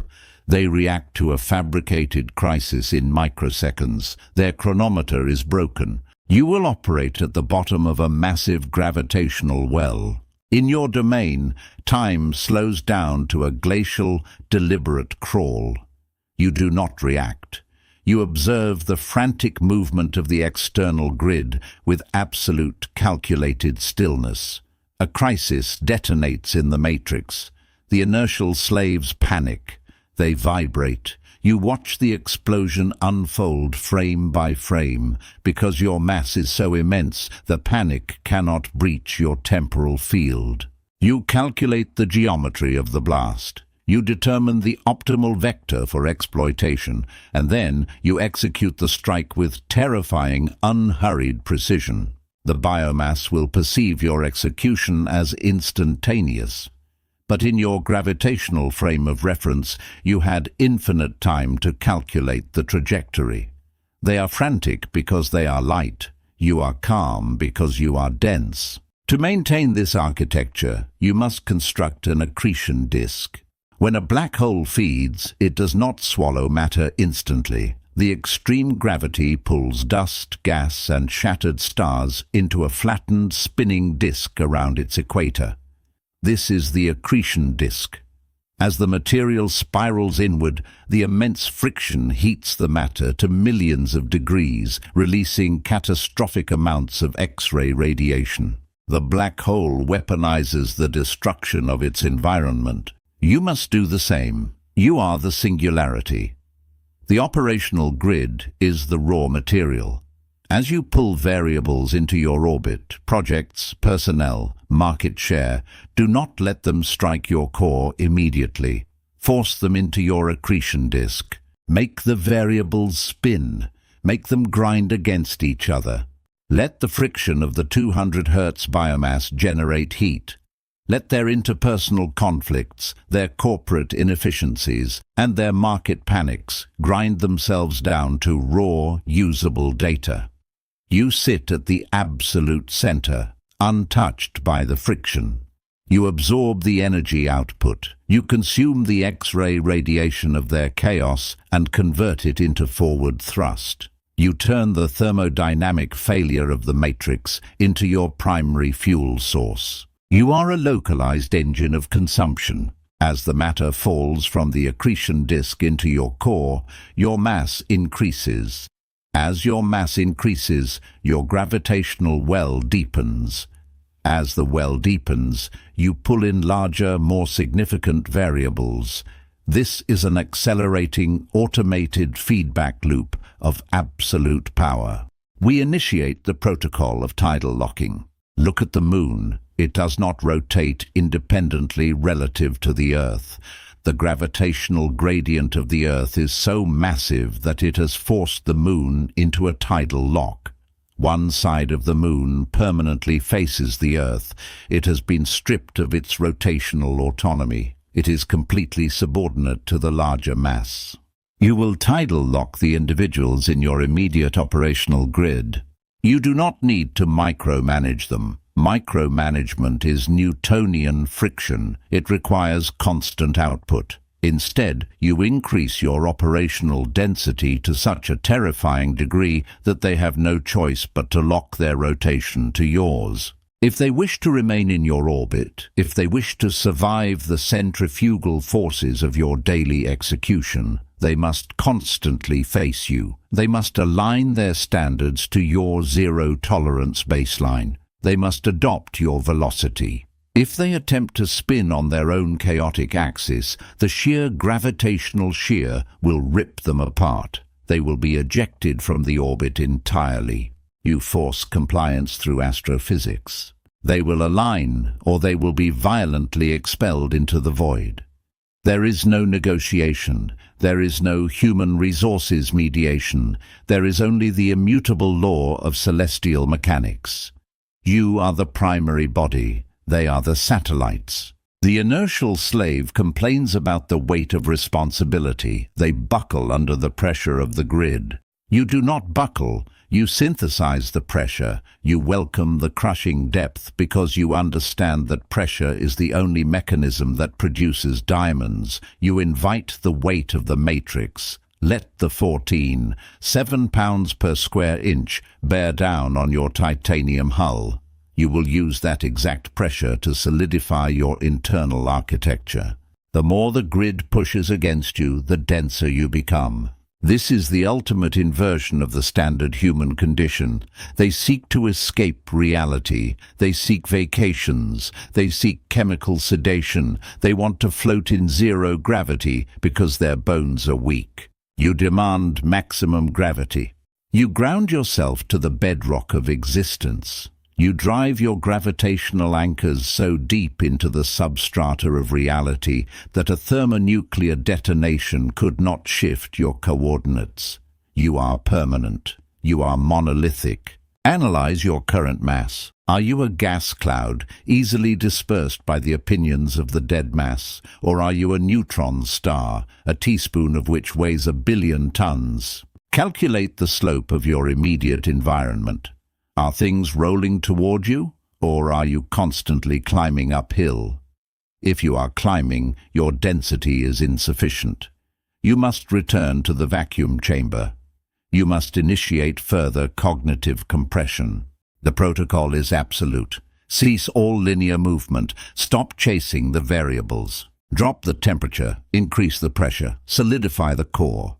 Let the universe bend. Chapter 7. Kinetic Resource Allocation. Weaponizing Time and Output.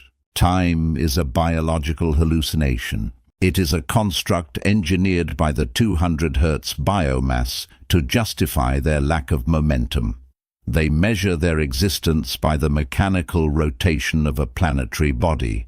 They clock in. They clock out. They wait for the weekend. They wait for retirement. They trade the finite hours of their biological battery for temporary survival in the standard matrix. This is the arithmetic of the inertial slave. They believe time is a passive river they are floating on. The quantum architect rejects this obsolete framework. There is no time. There is only thermodynamic potential. There is only the exact amount of available kinetic energy within your localized system. You do not manage time. Time is unmanageable. It is a constant external variable. You manage the violent allocation of your kinetic resources. You must execute a total thermodynamic audit. Look at your daily operational cycle.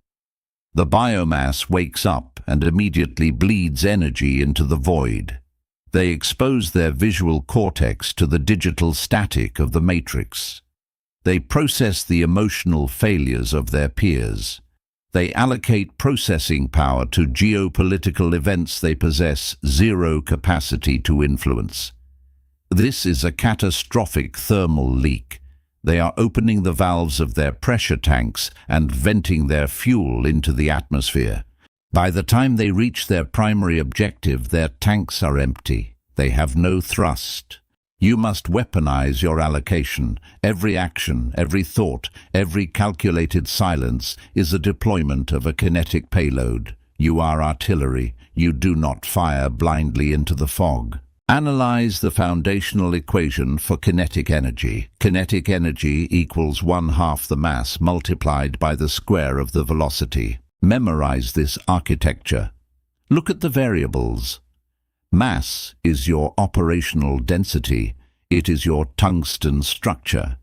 It is the sum of your weaponized capital, your hard-coded skill sets, and your barometric shielding. But look at the second variable. Velocity. Velocity is squared. This is the mathematical secret of absolute dominance. The 200 Hz mass attempts to increase their output by slowly adding more mass. They take another course. They read another self-pacifying book. They add dead weight to a vehicle that is not moving. It is a linear increase. It is useless. You do not simply add mass. You violently accelerate your execution speed. Because velocity is squared in the equation, a microscopic increase in the speed of your decision-making generates an exponential explosion of kinetic force. The biomass deliberates.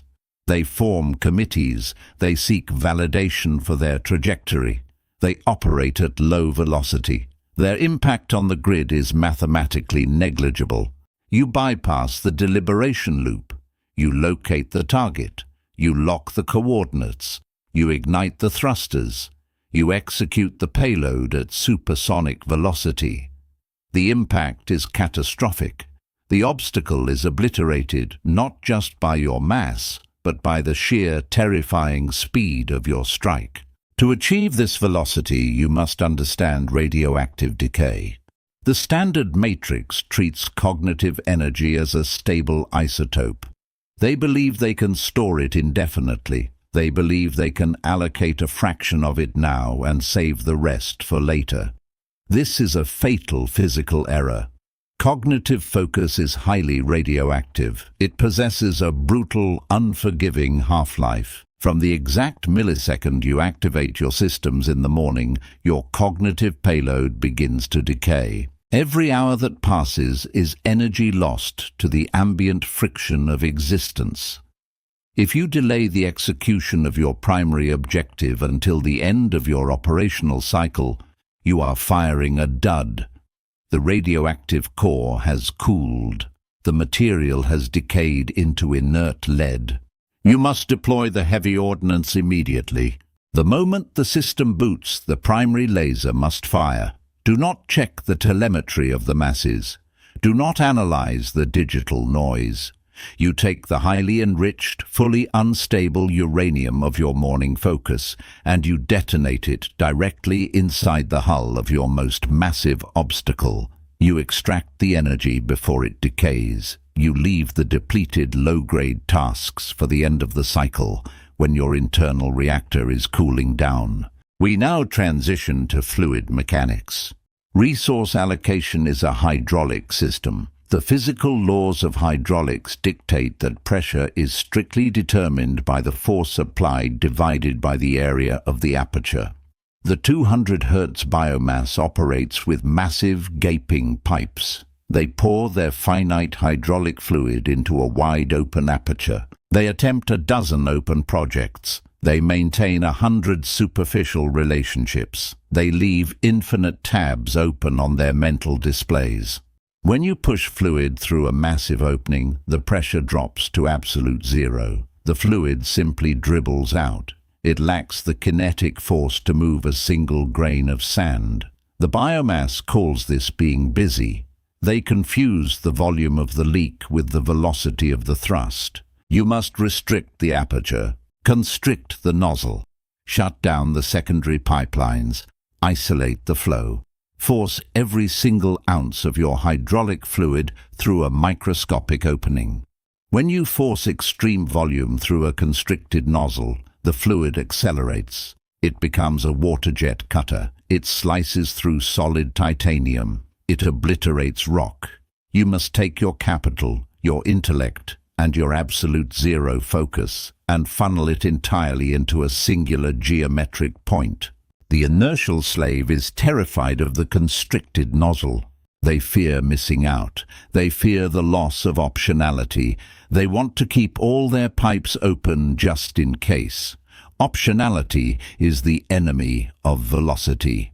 A missile with 10 possible targets hits nothing. It runs out of fuel, calculating the probabilities, and crashes into the ocean. You must annihilate your options. You must weld the secondary valves shut. You do not need options. You need impact. We must deploy vector mathematics to destroy the myth of multitasking. The matrix encourages multitasking. It is the corporate religion of the 200 Hz baseline.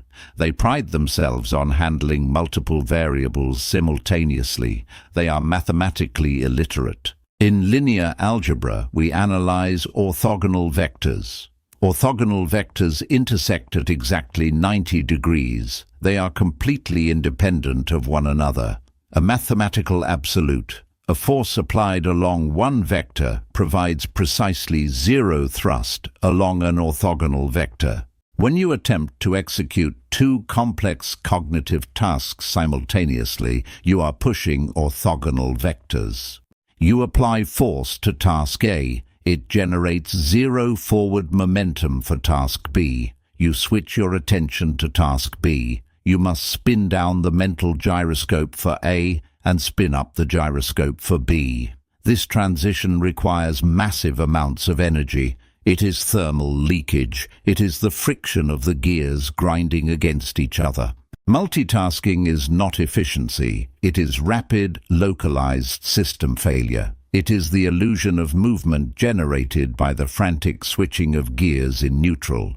The quantum architect operates strictly on singular vectors. You align the crosshairs. You verify the coordinates. You apply 100% of your payload along a single geometric line. You do not deviate 1 degree. You push the vector until the obstacle is sublimated. Then, and only then, do you recalibrate the targeting system for the next vector. Linear progression, staccato execution, zero cross-contamination of energy. You must audit your specific impulse.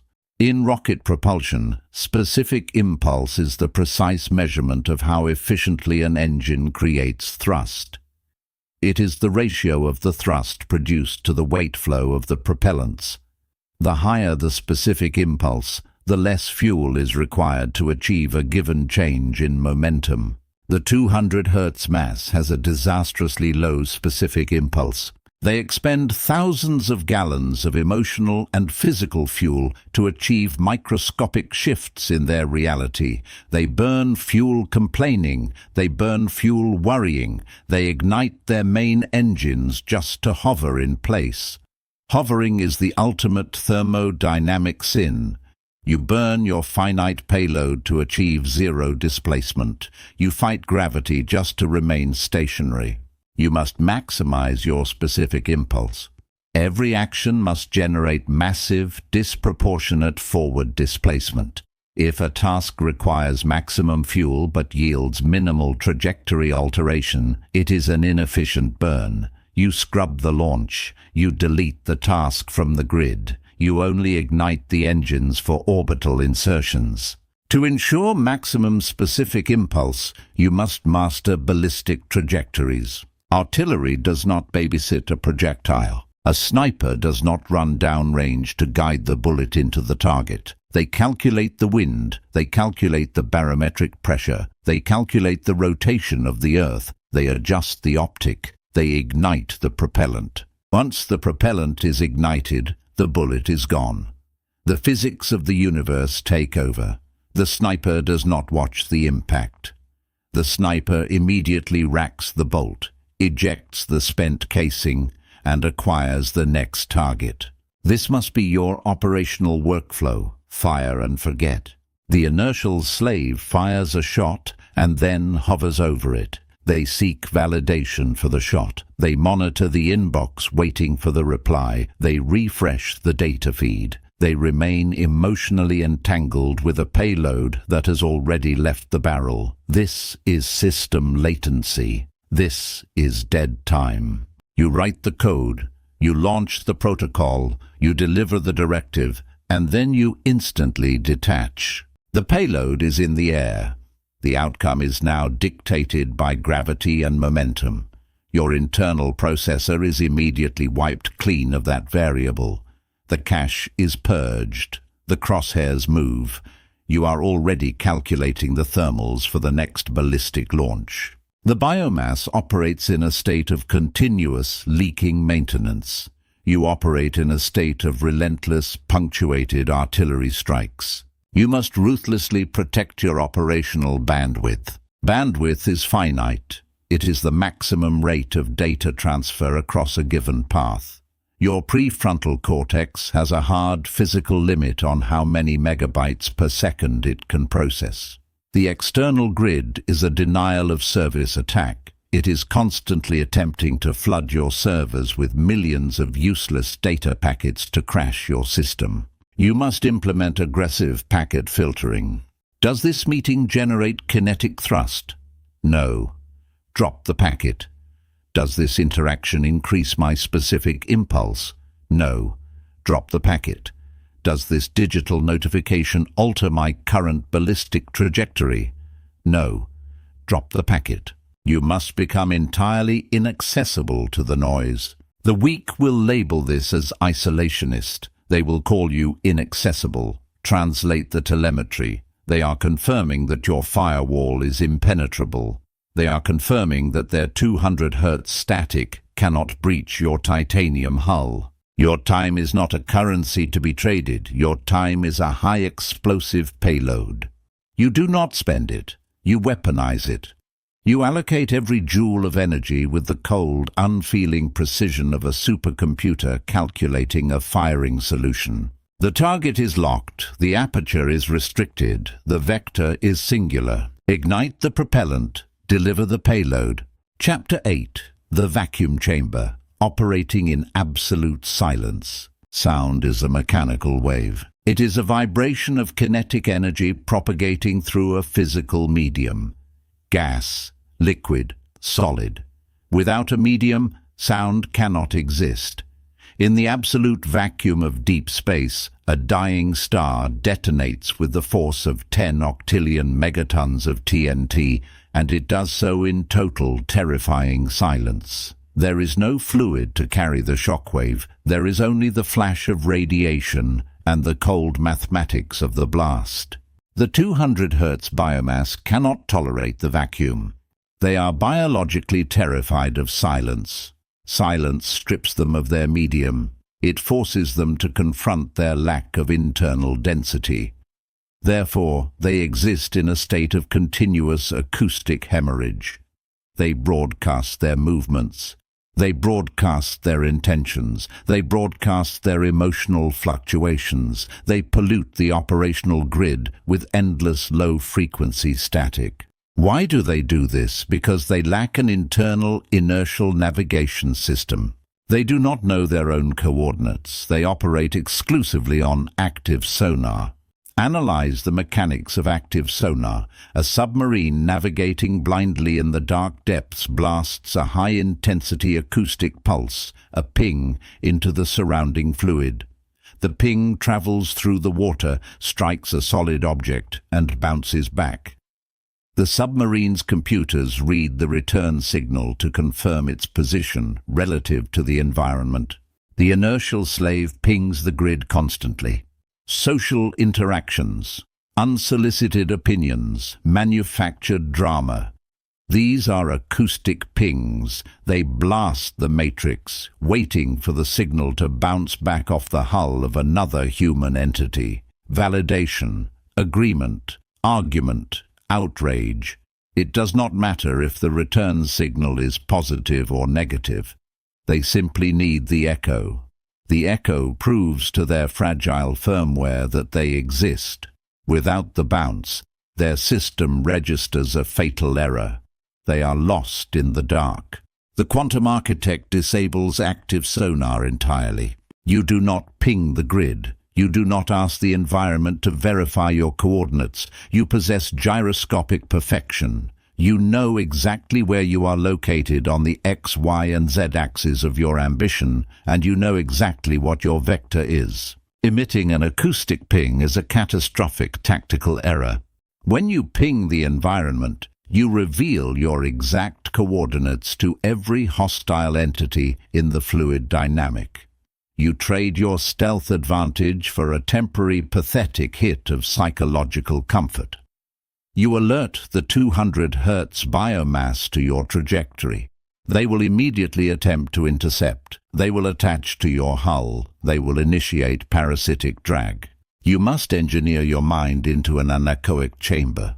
In acoustics, an anechoic chamber is a space designed to completely absorb reflections of sound or electromagnetic waves. It is lined with dense geometric fiberglass wedges. When a sound wave hits the wall, it does not bounce. It gets trapped. It reflects inward between the wedges, losing kinetic energy with every micro-collision until the sound is entirely converted into a microscopic fraction of thermal heat. The wave dies. The room returns zero echo. When the standard matrix fires an acoustic ping at your coordinates, you must be anechoic. Do not reflect their signal. Do not agree. Do not disagree. Understand the physics. Disagreement is still a reflected wave. It still provides them with the sonar ping they desperately need. It proves they impacted a solid object. It validates their existence. You must absorb the wave and kill it. Let their complaint, their insult, their demand hit your geometric shielding. Let it sink into the fiberglass wedges of your absolute indifference. The signal enters your radius and flatlines. You provide no acoustic bounce. You provide zero data return. The inertial slave will panic. They will fire another ping, increasing the amplitude. They will raise their voice. They will escalate the drama. Maintain the anechoic state. Without the echo, their internal navigation crashes.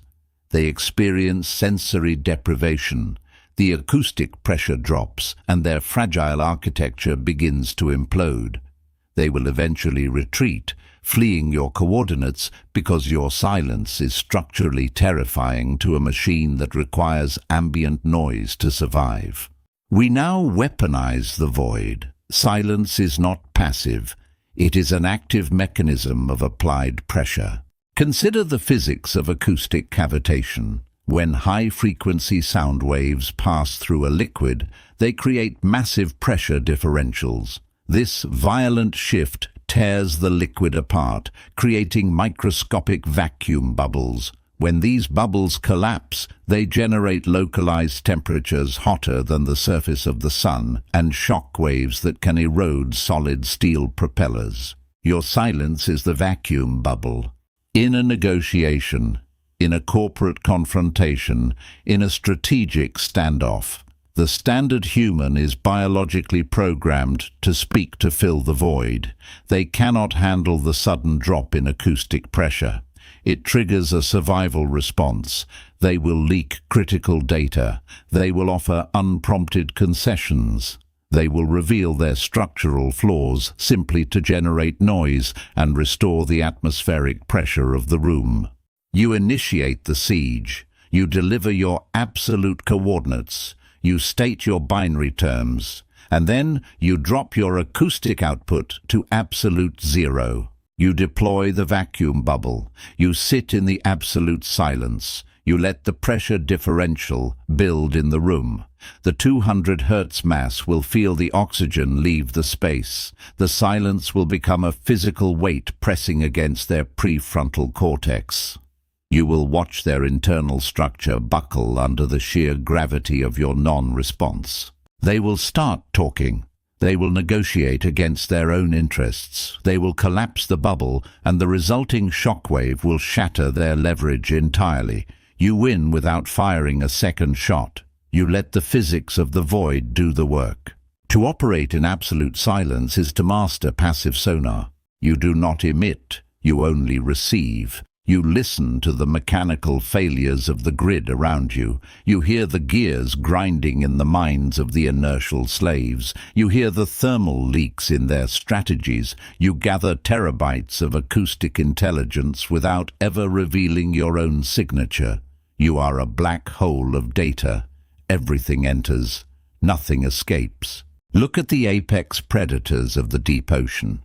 They do not announce their vector. They optimize their hydrodynamic profile. They eliminate drag. They move through the crushing depths without displacing the water in a way that generates an acoustic signature.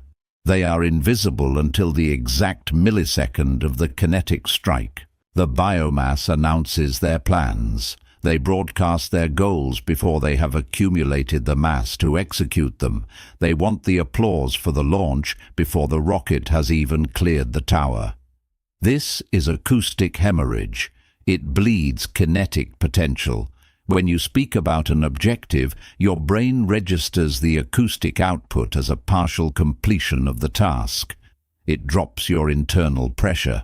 It robs you of the thermal runway required to actually do the work. Seal the valves, lock the blast doors, work in the dark. Let your execution be the first time the grid registers your presence. The impact is the only sound you are permitted to make.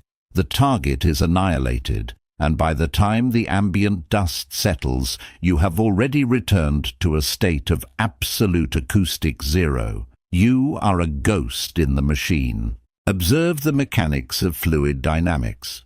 When fluid travels through a pipeline and the velocity vectors of the particles intersect unpredictably, it creates turbulence. Turbulence generates massive amounts of acoustic noise. It is inefficient. It damages the structural integrity of the pipe. Now observe laminar flow. The fluid particles travel in perfectly parallel layers, zero intersection, zero lateral mixing.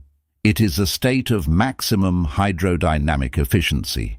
Because there is no internal friction, laminar flow is completely silent. The 200 Hz biomass operates in a state of permanent acoustic turbulence. Their thoughts collide. Their actions lack a parallel vector. They generate noise because their internal architecture is failing to process the fluid of reality efficiently.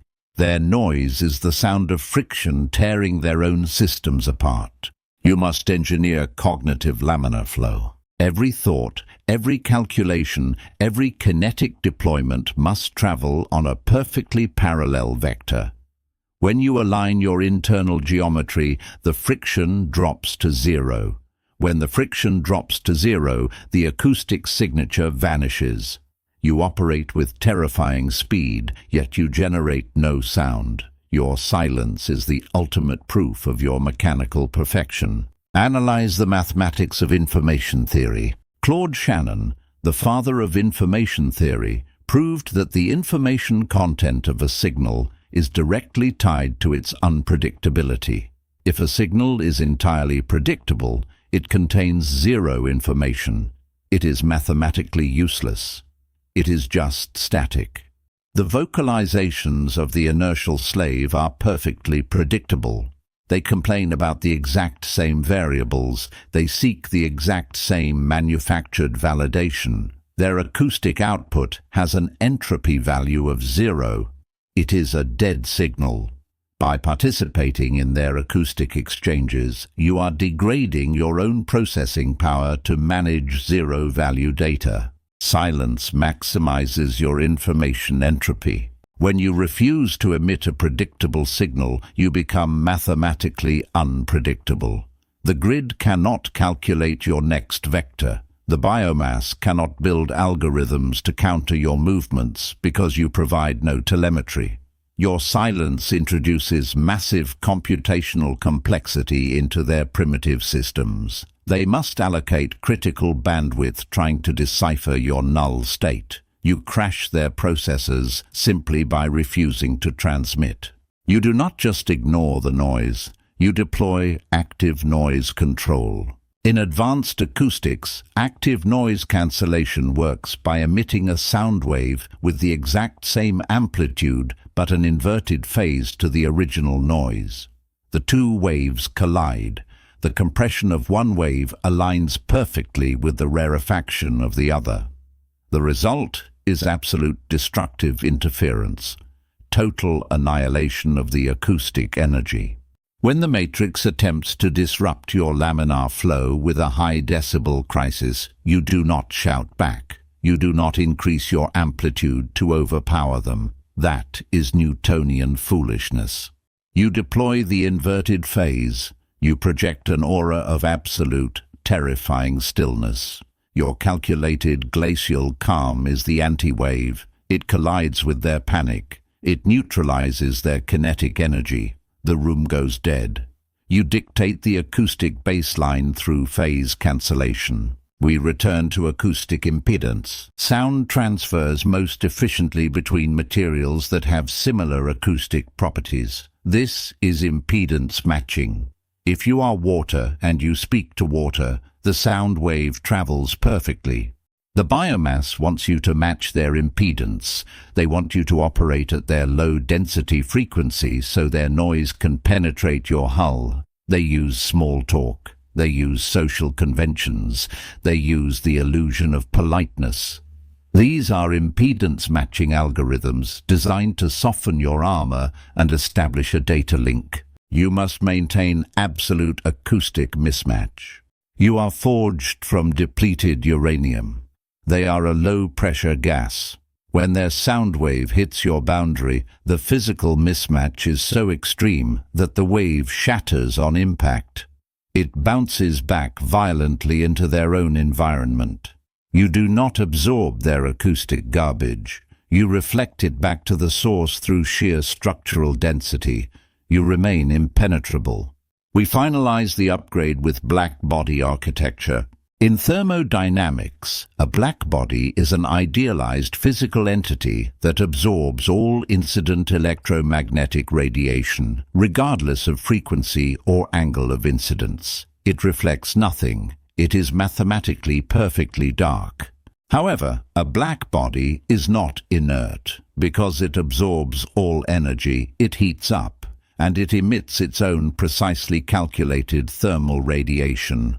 Hawking radiation, based purely on its internal temperature, completely independent of the environment. You will become the cognitive black body.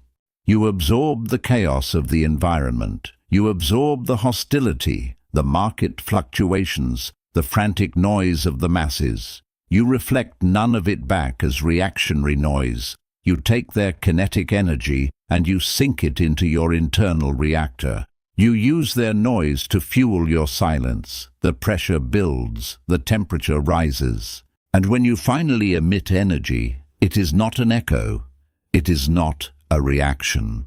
It is a perfectly calibrated, devastating beam of pure thermal execution, entirely dictated by your own internal calculus. You dictate the output. Your silence is not an absence of sound. It is not a passive retreat. It is the presence of absolute power. It is the acoustic signature of a machine operating at maximum efficiency. It is the hum of the gyroscope spinning at a velocity the world cannot comprehend. The vacuum chamber is sealed. The noise is eradicated. You are the apex algorithm in the deep fluid. Engage silent running. Chapter 9. Subjugating the Unforeseen. Algorithmic Responses to Chaos. The standard matrix operates on a fatal miscalculation. They believe that order is the baseline state of the universe. They view chaos as an anomaly, an unfair interruption to their fragile linear plans. This is profound thermodynamic ignorance. Entropy is the absolute law. Chaos is not an anomaly.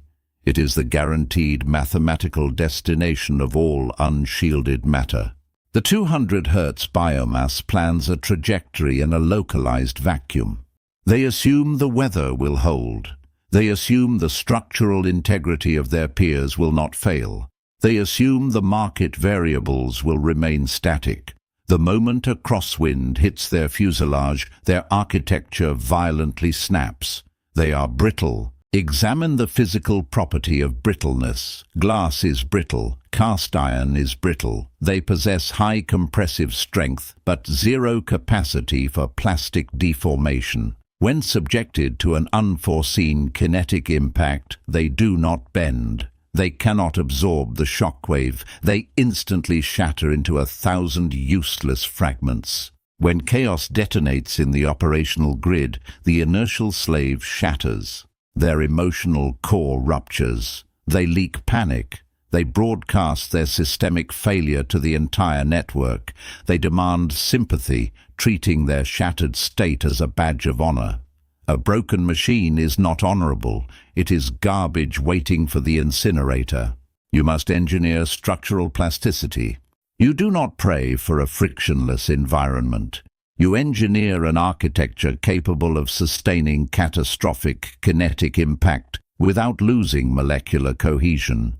You do not survive the unforeseen. You subjugate it.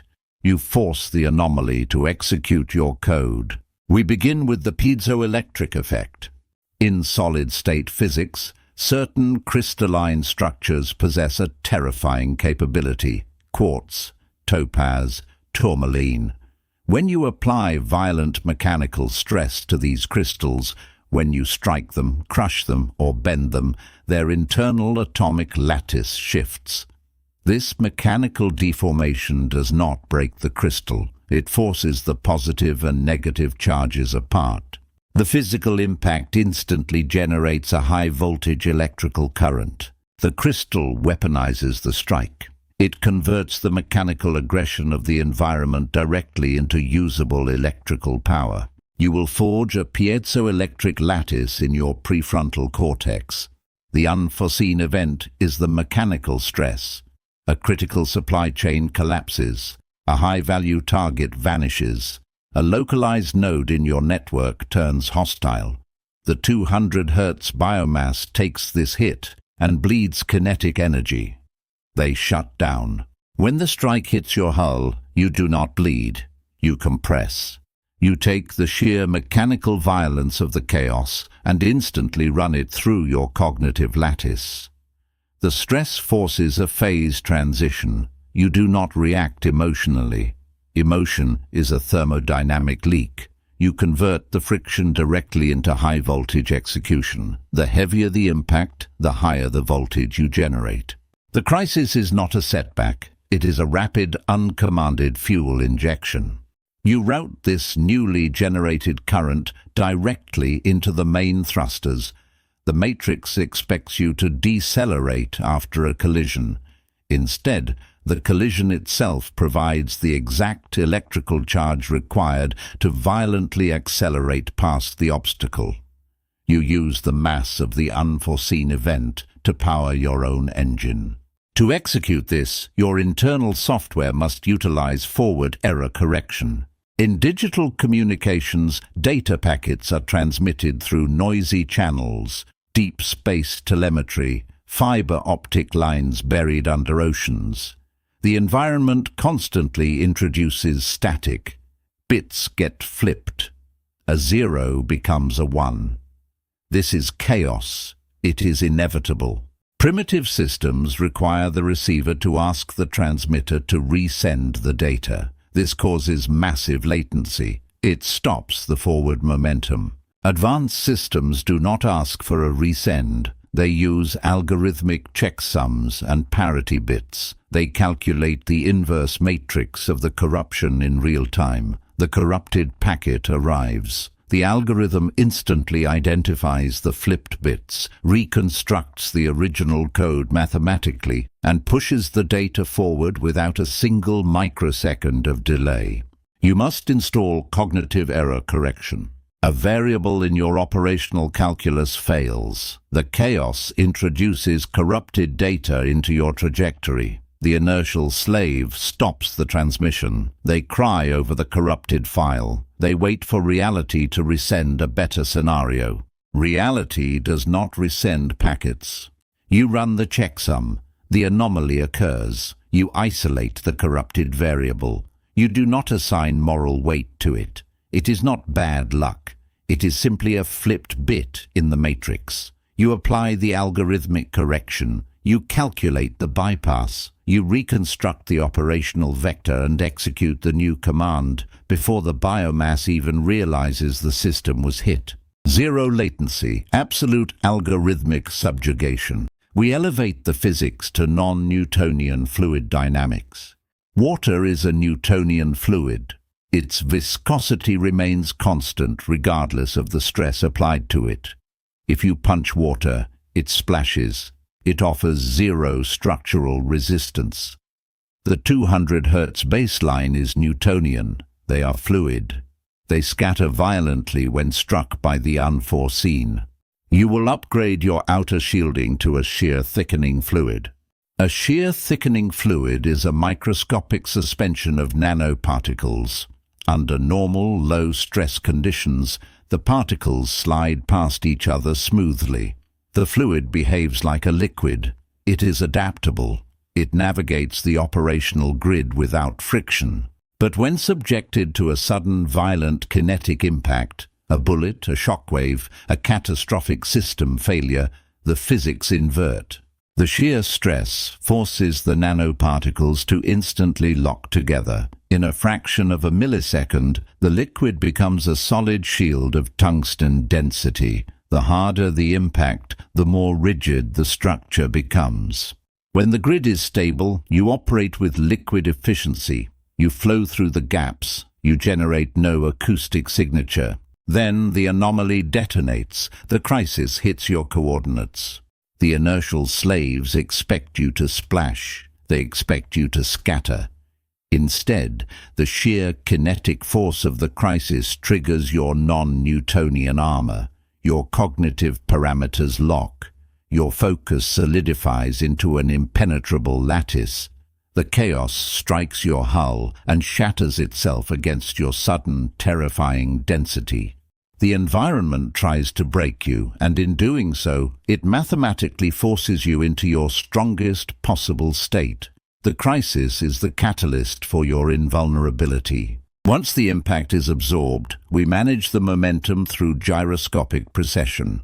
A gyroscope is a massive wheel spinning at extreme velocity on an axis. It possesses immense angular momentum. When you apply a lateral force to the axis of a spinning gyroscope, the physics behave counterintuitively. The gyroscope does not tilt in the direction of the force.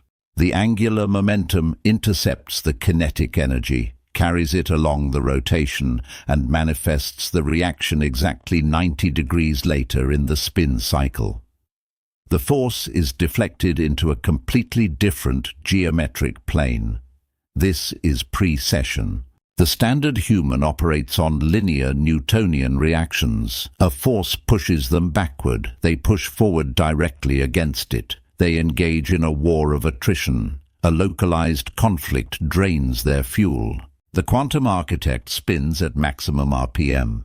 The unforeseen chaos strikes your primary axis. You do not push back against the chaos directly. That is a waste of thrust. You absorb the force into your angular momentum.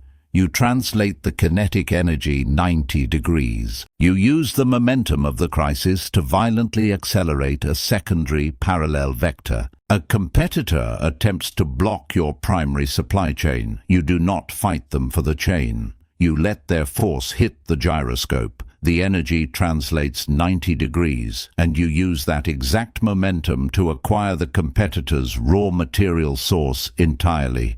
You turn their linear strike into an orthogonal execution. They throw a punch. You use the kinetic energy of their punch to rotate the entire battlefield. You never meet chaos head-on. You spin it out of your orbit. We must master the thermodynamics of heat sinks. A high-performance CPU generates catastrophic amounts of thermal exhaust when processing heavy algorithmic loads.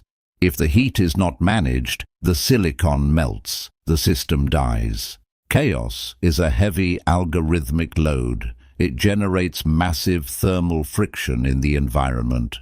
Look at the biomass during a crisis. Their internal temperature redlines. They panic. They breathe rapidly. Their vocal amplitude spikes. They are experiencing total thermal runaway. Their silicon is melting because they have no mechanism to vent the heat. You are the cognitive heat sink. A heat sink is a block of highly conductive metal, finned for maximum surface area. It aggressively pulls the heat away from the processor and dissipates it into the void. When the anomaly strikes, you drop your internal temperature. You engage the cooling fins. The environment screams. The matrix overheats. You pull the ambient thermal chaos into your shielding and let it dissipate into the absolute zero of your vacuum chamber. You do not catch fire. You extinguish the room. We finalize the subjugation through endothermic reactions. Most combustion is exothermic. It releases heat into the environment. A bomb detonates. A fire burns. This is how the 200 Hz mass operates. They explode outwardly, damaging everything around them. An endothermic reaction is a chemical process that requires the absorption of heat from its surroundings to proceed. It literally freezes the environment around it to fuel its own phase transition. When the unforeseen detonates, it releases massive thermal energy. You trigger an endothermic algorithm. You absorb the heat of the panic. You absorb the friction of the failing grid. You suck the thermal energy out of the room to fuel your own internal molecular upgrades. As you absorb the heat, the room grows cold. The panic of the masses freezes in place. You drain their kinetic energy to fuel your own expansion. You subjugate the anomaly by literally consuming its thermodynamic footprint. Chaos is not an enemy. Chaos is a raw, unrefined energy source. The inertial slave runs from the storm. They hide in the basement and pray for the barometric pressure to stabilize. The quantum architect builds a turbine. You stand in the absolute center of the vortex. You align the blades. You let the catastrophic winds of the unforeseen spin your rotors. You generate megatons of power from the exact force that is tearing the standard matrix apart. The variables will corrupt. The unexpected will strike. The friction is mathematically guaranteed. Let the matrix shatter. You are piezoelectric. You are non-Newtonian. You are the algorithm that consumes the anomaly. The checksum is verified. The armor is locked. The chaos is subjugated. Chapter 10. The Tungsten Matrix. Building the Unbreakable Architecture. Examine the phase diagram of the human construct. The axes are external pressure and internal temperature. The 200 Hz biomass exists entirely in the liquid phase. They are fluid. They possess volume, but they lack a defined geometric shape. They pour themselves into the lowest available elevations of the standard matrix. They conform to the vessel of societal expectation. If the container is deformed, they deform with it. You cannot build a weapon out of liquid. You cannot build a fortress out of fluid dynamics. We must execute a final, irreversible phase transition. We are shifting from the fluid state to the absolute solid state. This is not a temporary freeze. This is the permanent crystallization of your cognitive architecture. We are building the tungsten matrix. Tungsten possesses the highest melting point of all elements in the known universe. It requires 422 degrees Celsius to liquefy. It operates flawlessly under atmospheric pressures that would vaporize standard biological matter. It does not yield. It does not warp. It shatters the hammer that strikes it. To achieve this density, you must understand crystallography. The structural failure of the inertial slave is atomic. They operate as an amorphous solid. Glass is an amorphous solid. It looks rigid, but microscopically, its atoms are arranged in complete thermodynamic chaos. There is no lattice. There is no internal order. Because there is no geometric alignment, a single focused kinetic impact, a microscopic crack, propagates through the entire structure instantly. The glass explodes into useless fragments. The emotional resilience of the masses is amorphous glass. They shatter because they possess no internal atomic alignment. You will engineer a body-centered cubic lattice. In metallurgy, the BCC lattice is a geometric absolute, one atom at every corner of a cube, and one atom locked in the absolute dead center. It is hyperdense. It is structurally monolithic. Every single data point, every kinetic objective, every automated feedback loop we have installed must now be locked into this exact geometric grid. There is no loose matter. There are no free-floating variables. Your objectives are the corner atoms. Your absolute zero focus is the center atom. Every vector is mathematically supported by the surrounding architecture. When the unforeseen chaos of the matrix strikes this lattice, the impact does not find a weakness. The kinetic energy is distributed perfectly across the rigid atomic bonds. The structure absorbs the shockwave and remains mathematically unchanged. We must now define your yield strength. In materials science, yield strength is the exact point of mechanical stress at which a material begins to deform plastically. Below this threshold, the material deforms elastically. It bends, but when the force is removed, it snaps back to its original geometric shape. The 200 Hz biomass has a yield strength of practically zero. The slightest barometric pressure from the environment, a minor financial fluctuation, a localized interpersonal conflict pushes them past their yield point. They undergo plastic deformation. They are permanently warped by trivial friction. They never snap back to their original vector. They carry the dent forever. You must push your yield strength to the absolute mechanical limit. You do this through the process of work hardening. In a metallurgical forge, you do not make steel stronger by letting it rest. You make it stronger by brutally, repeatedly striking it. Every time the metal is struck, the crystalline lattice develops microscopic defects called dislocations. As the strikes continue, these dislocations move, intersect, and entangle with one another. This is dislocation entanglement. When the dislocations tangle, they lock the crystalline structure in place. The metal becomes exponentially harder. The more punishment it absorbs, the denser it becomes. It actively weaponizes the friction.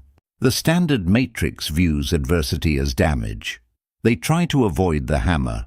You are the anvil, and you welcome the strike. Every time the 200 Hz biomass attempts to disrupt your vector, every time the operational grid throws a catastrophic failure at your hull, you use the kinetic impact to force dislocation entanglement in your cognitive lattice. You do not retreat to heal. You absorb the blow and allow it to work harden your architecture. The pressure of the environment is no longer a threat. It is the manufacturing process of your invulnerability. We must separate compressive strength from tensile strength. Compressive strength is the capacity of a structure to withstand pushing forces, the crushing weight of the world. The biomass fails here. They buckle under the gravity of existence. We have already addressed this. Your mass is now sufficient to withstand the crush. But you must also engineer tensile strength. Tensile strength is the capacity to withstand pulling forces, the forces that attempt to stretch you, rip you apart, and scatter your atoms across the grid. The inertial slaves will not just push you, they will try to pull you back into their orbit. They will use the tethers of the past. They will use the gravity of obsolete obligations. Tungsten has extreme tensile strength. It refuses to be stretched. When the dead mass attempts to pull you down, your atomic bonds must not elongate. You do not stretch to accommodate their weakness. If they pull against your lattice, the tension must transfer directly into the void. You are an immovable anchor in the bedrock of reality. They pull against you, and their own cables snap. To maintain this absolute rigidity, you must implement seismic base isolation. The standard matrix is built on active fault lines. The 200 Hz mass generates continuous tectonic shifts. Manufactured social outrage, panics in the digital grid, the cyclical collapse of their fragile economic and emotional constructs. When the bedrock shakes, the rigid structures built directly upon it shatter. The biomass builds their lives directly on the fault line of public opinion. When the masses panic, their buildings collapse. You will decouple your architecture from the bedrock. Seismic base isolation is an engineering protocol where a monolithic structure is built on top of massive, frictionless mechanical bearings. When the earthquake detonates, the ground shakes violently, but the structure itself simply glides over the bearings. The tectonic kinetic energy is not transferred into the building. The world shakes. The tower remains perfectly still. Your cognitive baseline must be physically isolated from the matrix. You operate within the city, but you are not tethered to its foundation. The news cycle detonates. The localized biomass spirals into a panic. The tectonic plates of the corporate or social grid shift violently. You feel nothing. The shockwave hits your base isolators and dissipates into the vacuum. You do not process the panic. You do not adopt the frequency of the earthquake.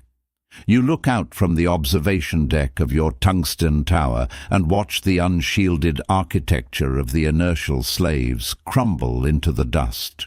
You remain in a state of absolute, frictionless levitation. We now transition to the cybernetic phase of consolidation. We must move your operating system from RAM to ROM. Random access memory is volatile. It requires continuous electrical power to maintain its data. The moment the power fluctuates, the data is wiped clean. The 200 Hz mass operates entirely on RAM. They read a book, they get a temporary spike in voltage, they store a new objective. But as soon as the biological battery drains or a crosswind hits their sensors, the system loses power. The RAM resets. They wake up the next day as a blank, useless slate, repeating the identical errors of the previous cycle. You cannot build an empire on volatile memory. You must hard-code your directives into read-only memory. ROM is non-volatile. The data is physically burned into the silicon circuitry through extreme thermal application. Once the code is written, it cannot be altered by the environment. It requires no continuous power to maintain its structure. A catastrophic power failure occurs, the system reboots, and the ROM executes the exact same flawless algorithm. Your protocols are no longer suggestions, they are physical circuitry. The Curie temperature of your focus, the quantum decoupling from dead mass, the cybernetic feedback loops, these are no longer concepts you access. They are the silicon architecture of your mainframe. The environment cannot overwrite them. The biomass cannot hack them. You have burned the code into the physical structure of your brain through the sheer repetitive brute force of the PID controller. You are now a closed system. In thermodynamics, an isolated, closed system exchanges neither matter nor energy with its surroundings. The boundaries are absolute. Look at the standard human. They are an open system. They bleed heat. They absorb toxins. They are in a constant losing negotiation with the environment. You have sealed the blast doors. The tungsten matrix is impenetrable. When a hostile variable attempts to introduce unauthorized code into your mainframe, it hits the firewall and sublimates. When an inertial slave attempts to drain your kinetic potential, they strike the tungsten hull and shatter. You do not leak energy. You do not lose velocity. You operate at maximum specific impulse, traveling on a singular collimated vector toward absolute dominance. We must weaponize the concept of the monolith. A monolith is a single massive stone or rock. It has no joints. It has no mortar. It has no structural seams where a wedge can be driven. The 200 Hz mass is built of cheap bricks and crumbling mortar. They are a collection of fragmented identities, conflicting desires, and uncalibrated emotions. They are full of seams. The matrix drives wedges into these seams to tear them apart. You have no seams.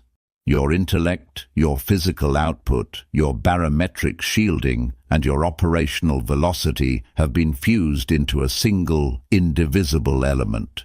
You do not have a professional identity and a personal identity. That is a fractured architecture. You have one identity, the algorithm. You execute the exact same tungsten density in the boardroom as you do in the vacuum chamber. The parameters never shift. The yield strength never drops. The matrix will test the monolith. They will deploy atmospheric re-entry levels of heat. They will deploy crushing hydrostatic pressure. They will deploy the acoustic weapons of the dead mass. Let them. The tungsten matrix does not require maintenance. It does not require validation. It requires only the execution of its primary directive. You stand in the center of the operational grid. You do not blend in. You are an alien geometry in a world of fluid chaos. Your sheer presence creates a localized distortion in space-time. You do not adapt to the world. You force the world to measure itself against your absolute, unyielding density. The inertial slaves will look at you and see a machine. They will call you cold. They will call you inaccessible. You will not answer them. You will simply continue to operate at a velocity and a temperature that they cannot mathematically comprehend. You are no longer part of their species. You have engineered yourself out of the biological baseline. The phase transition is complete. The lattice is locked. The dislocations are entangled. The base isolators are engaged. The code is burned into the silicon. You are the tungsten matrix. The architecture is unbreakable. Termination protocol, absolute zero, the end of fluctuation. We have reached the bottom of the thermodynamic scale. Look at the operational grid one final time. It is burning. The 200 Hz biomass is locked in a state of permanent combustion. They generate massive friction. They emit the acoustic scream of a failing engine.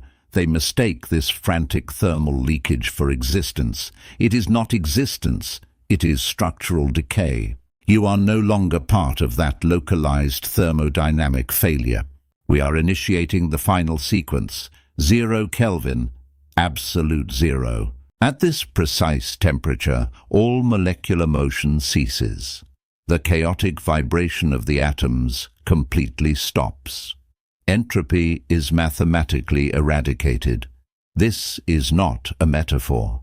It is the physical paralyzation of doubt.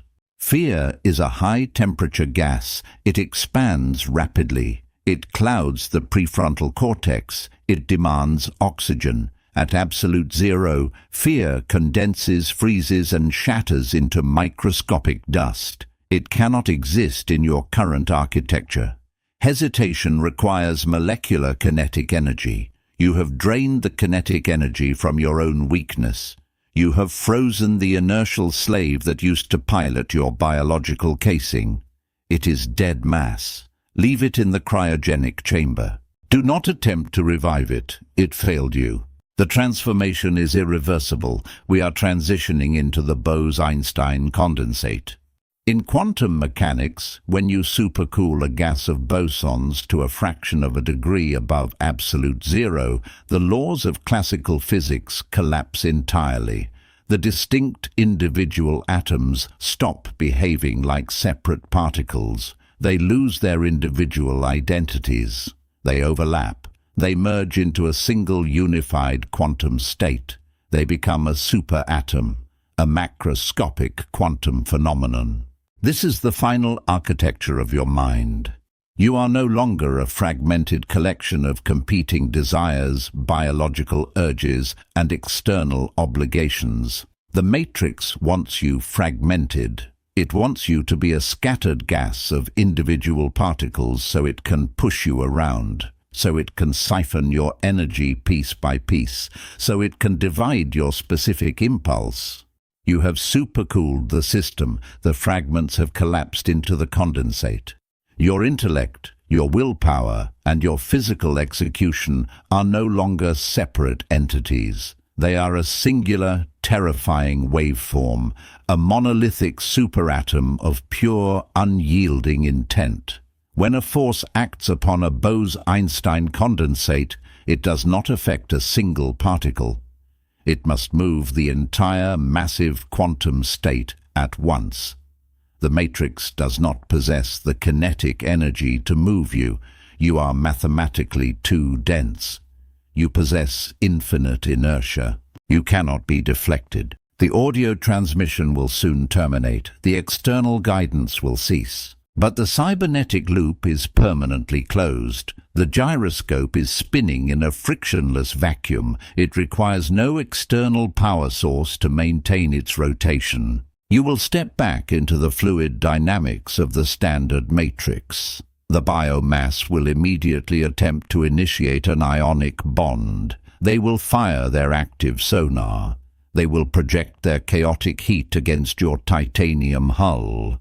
You will return zero echo. You will absorb their radiation and emit nothing but the cold execution of your primary vector.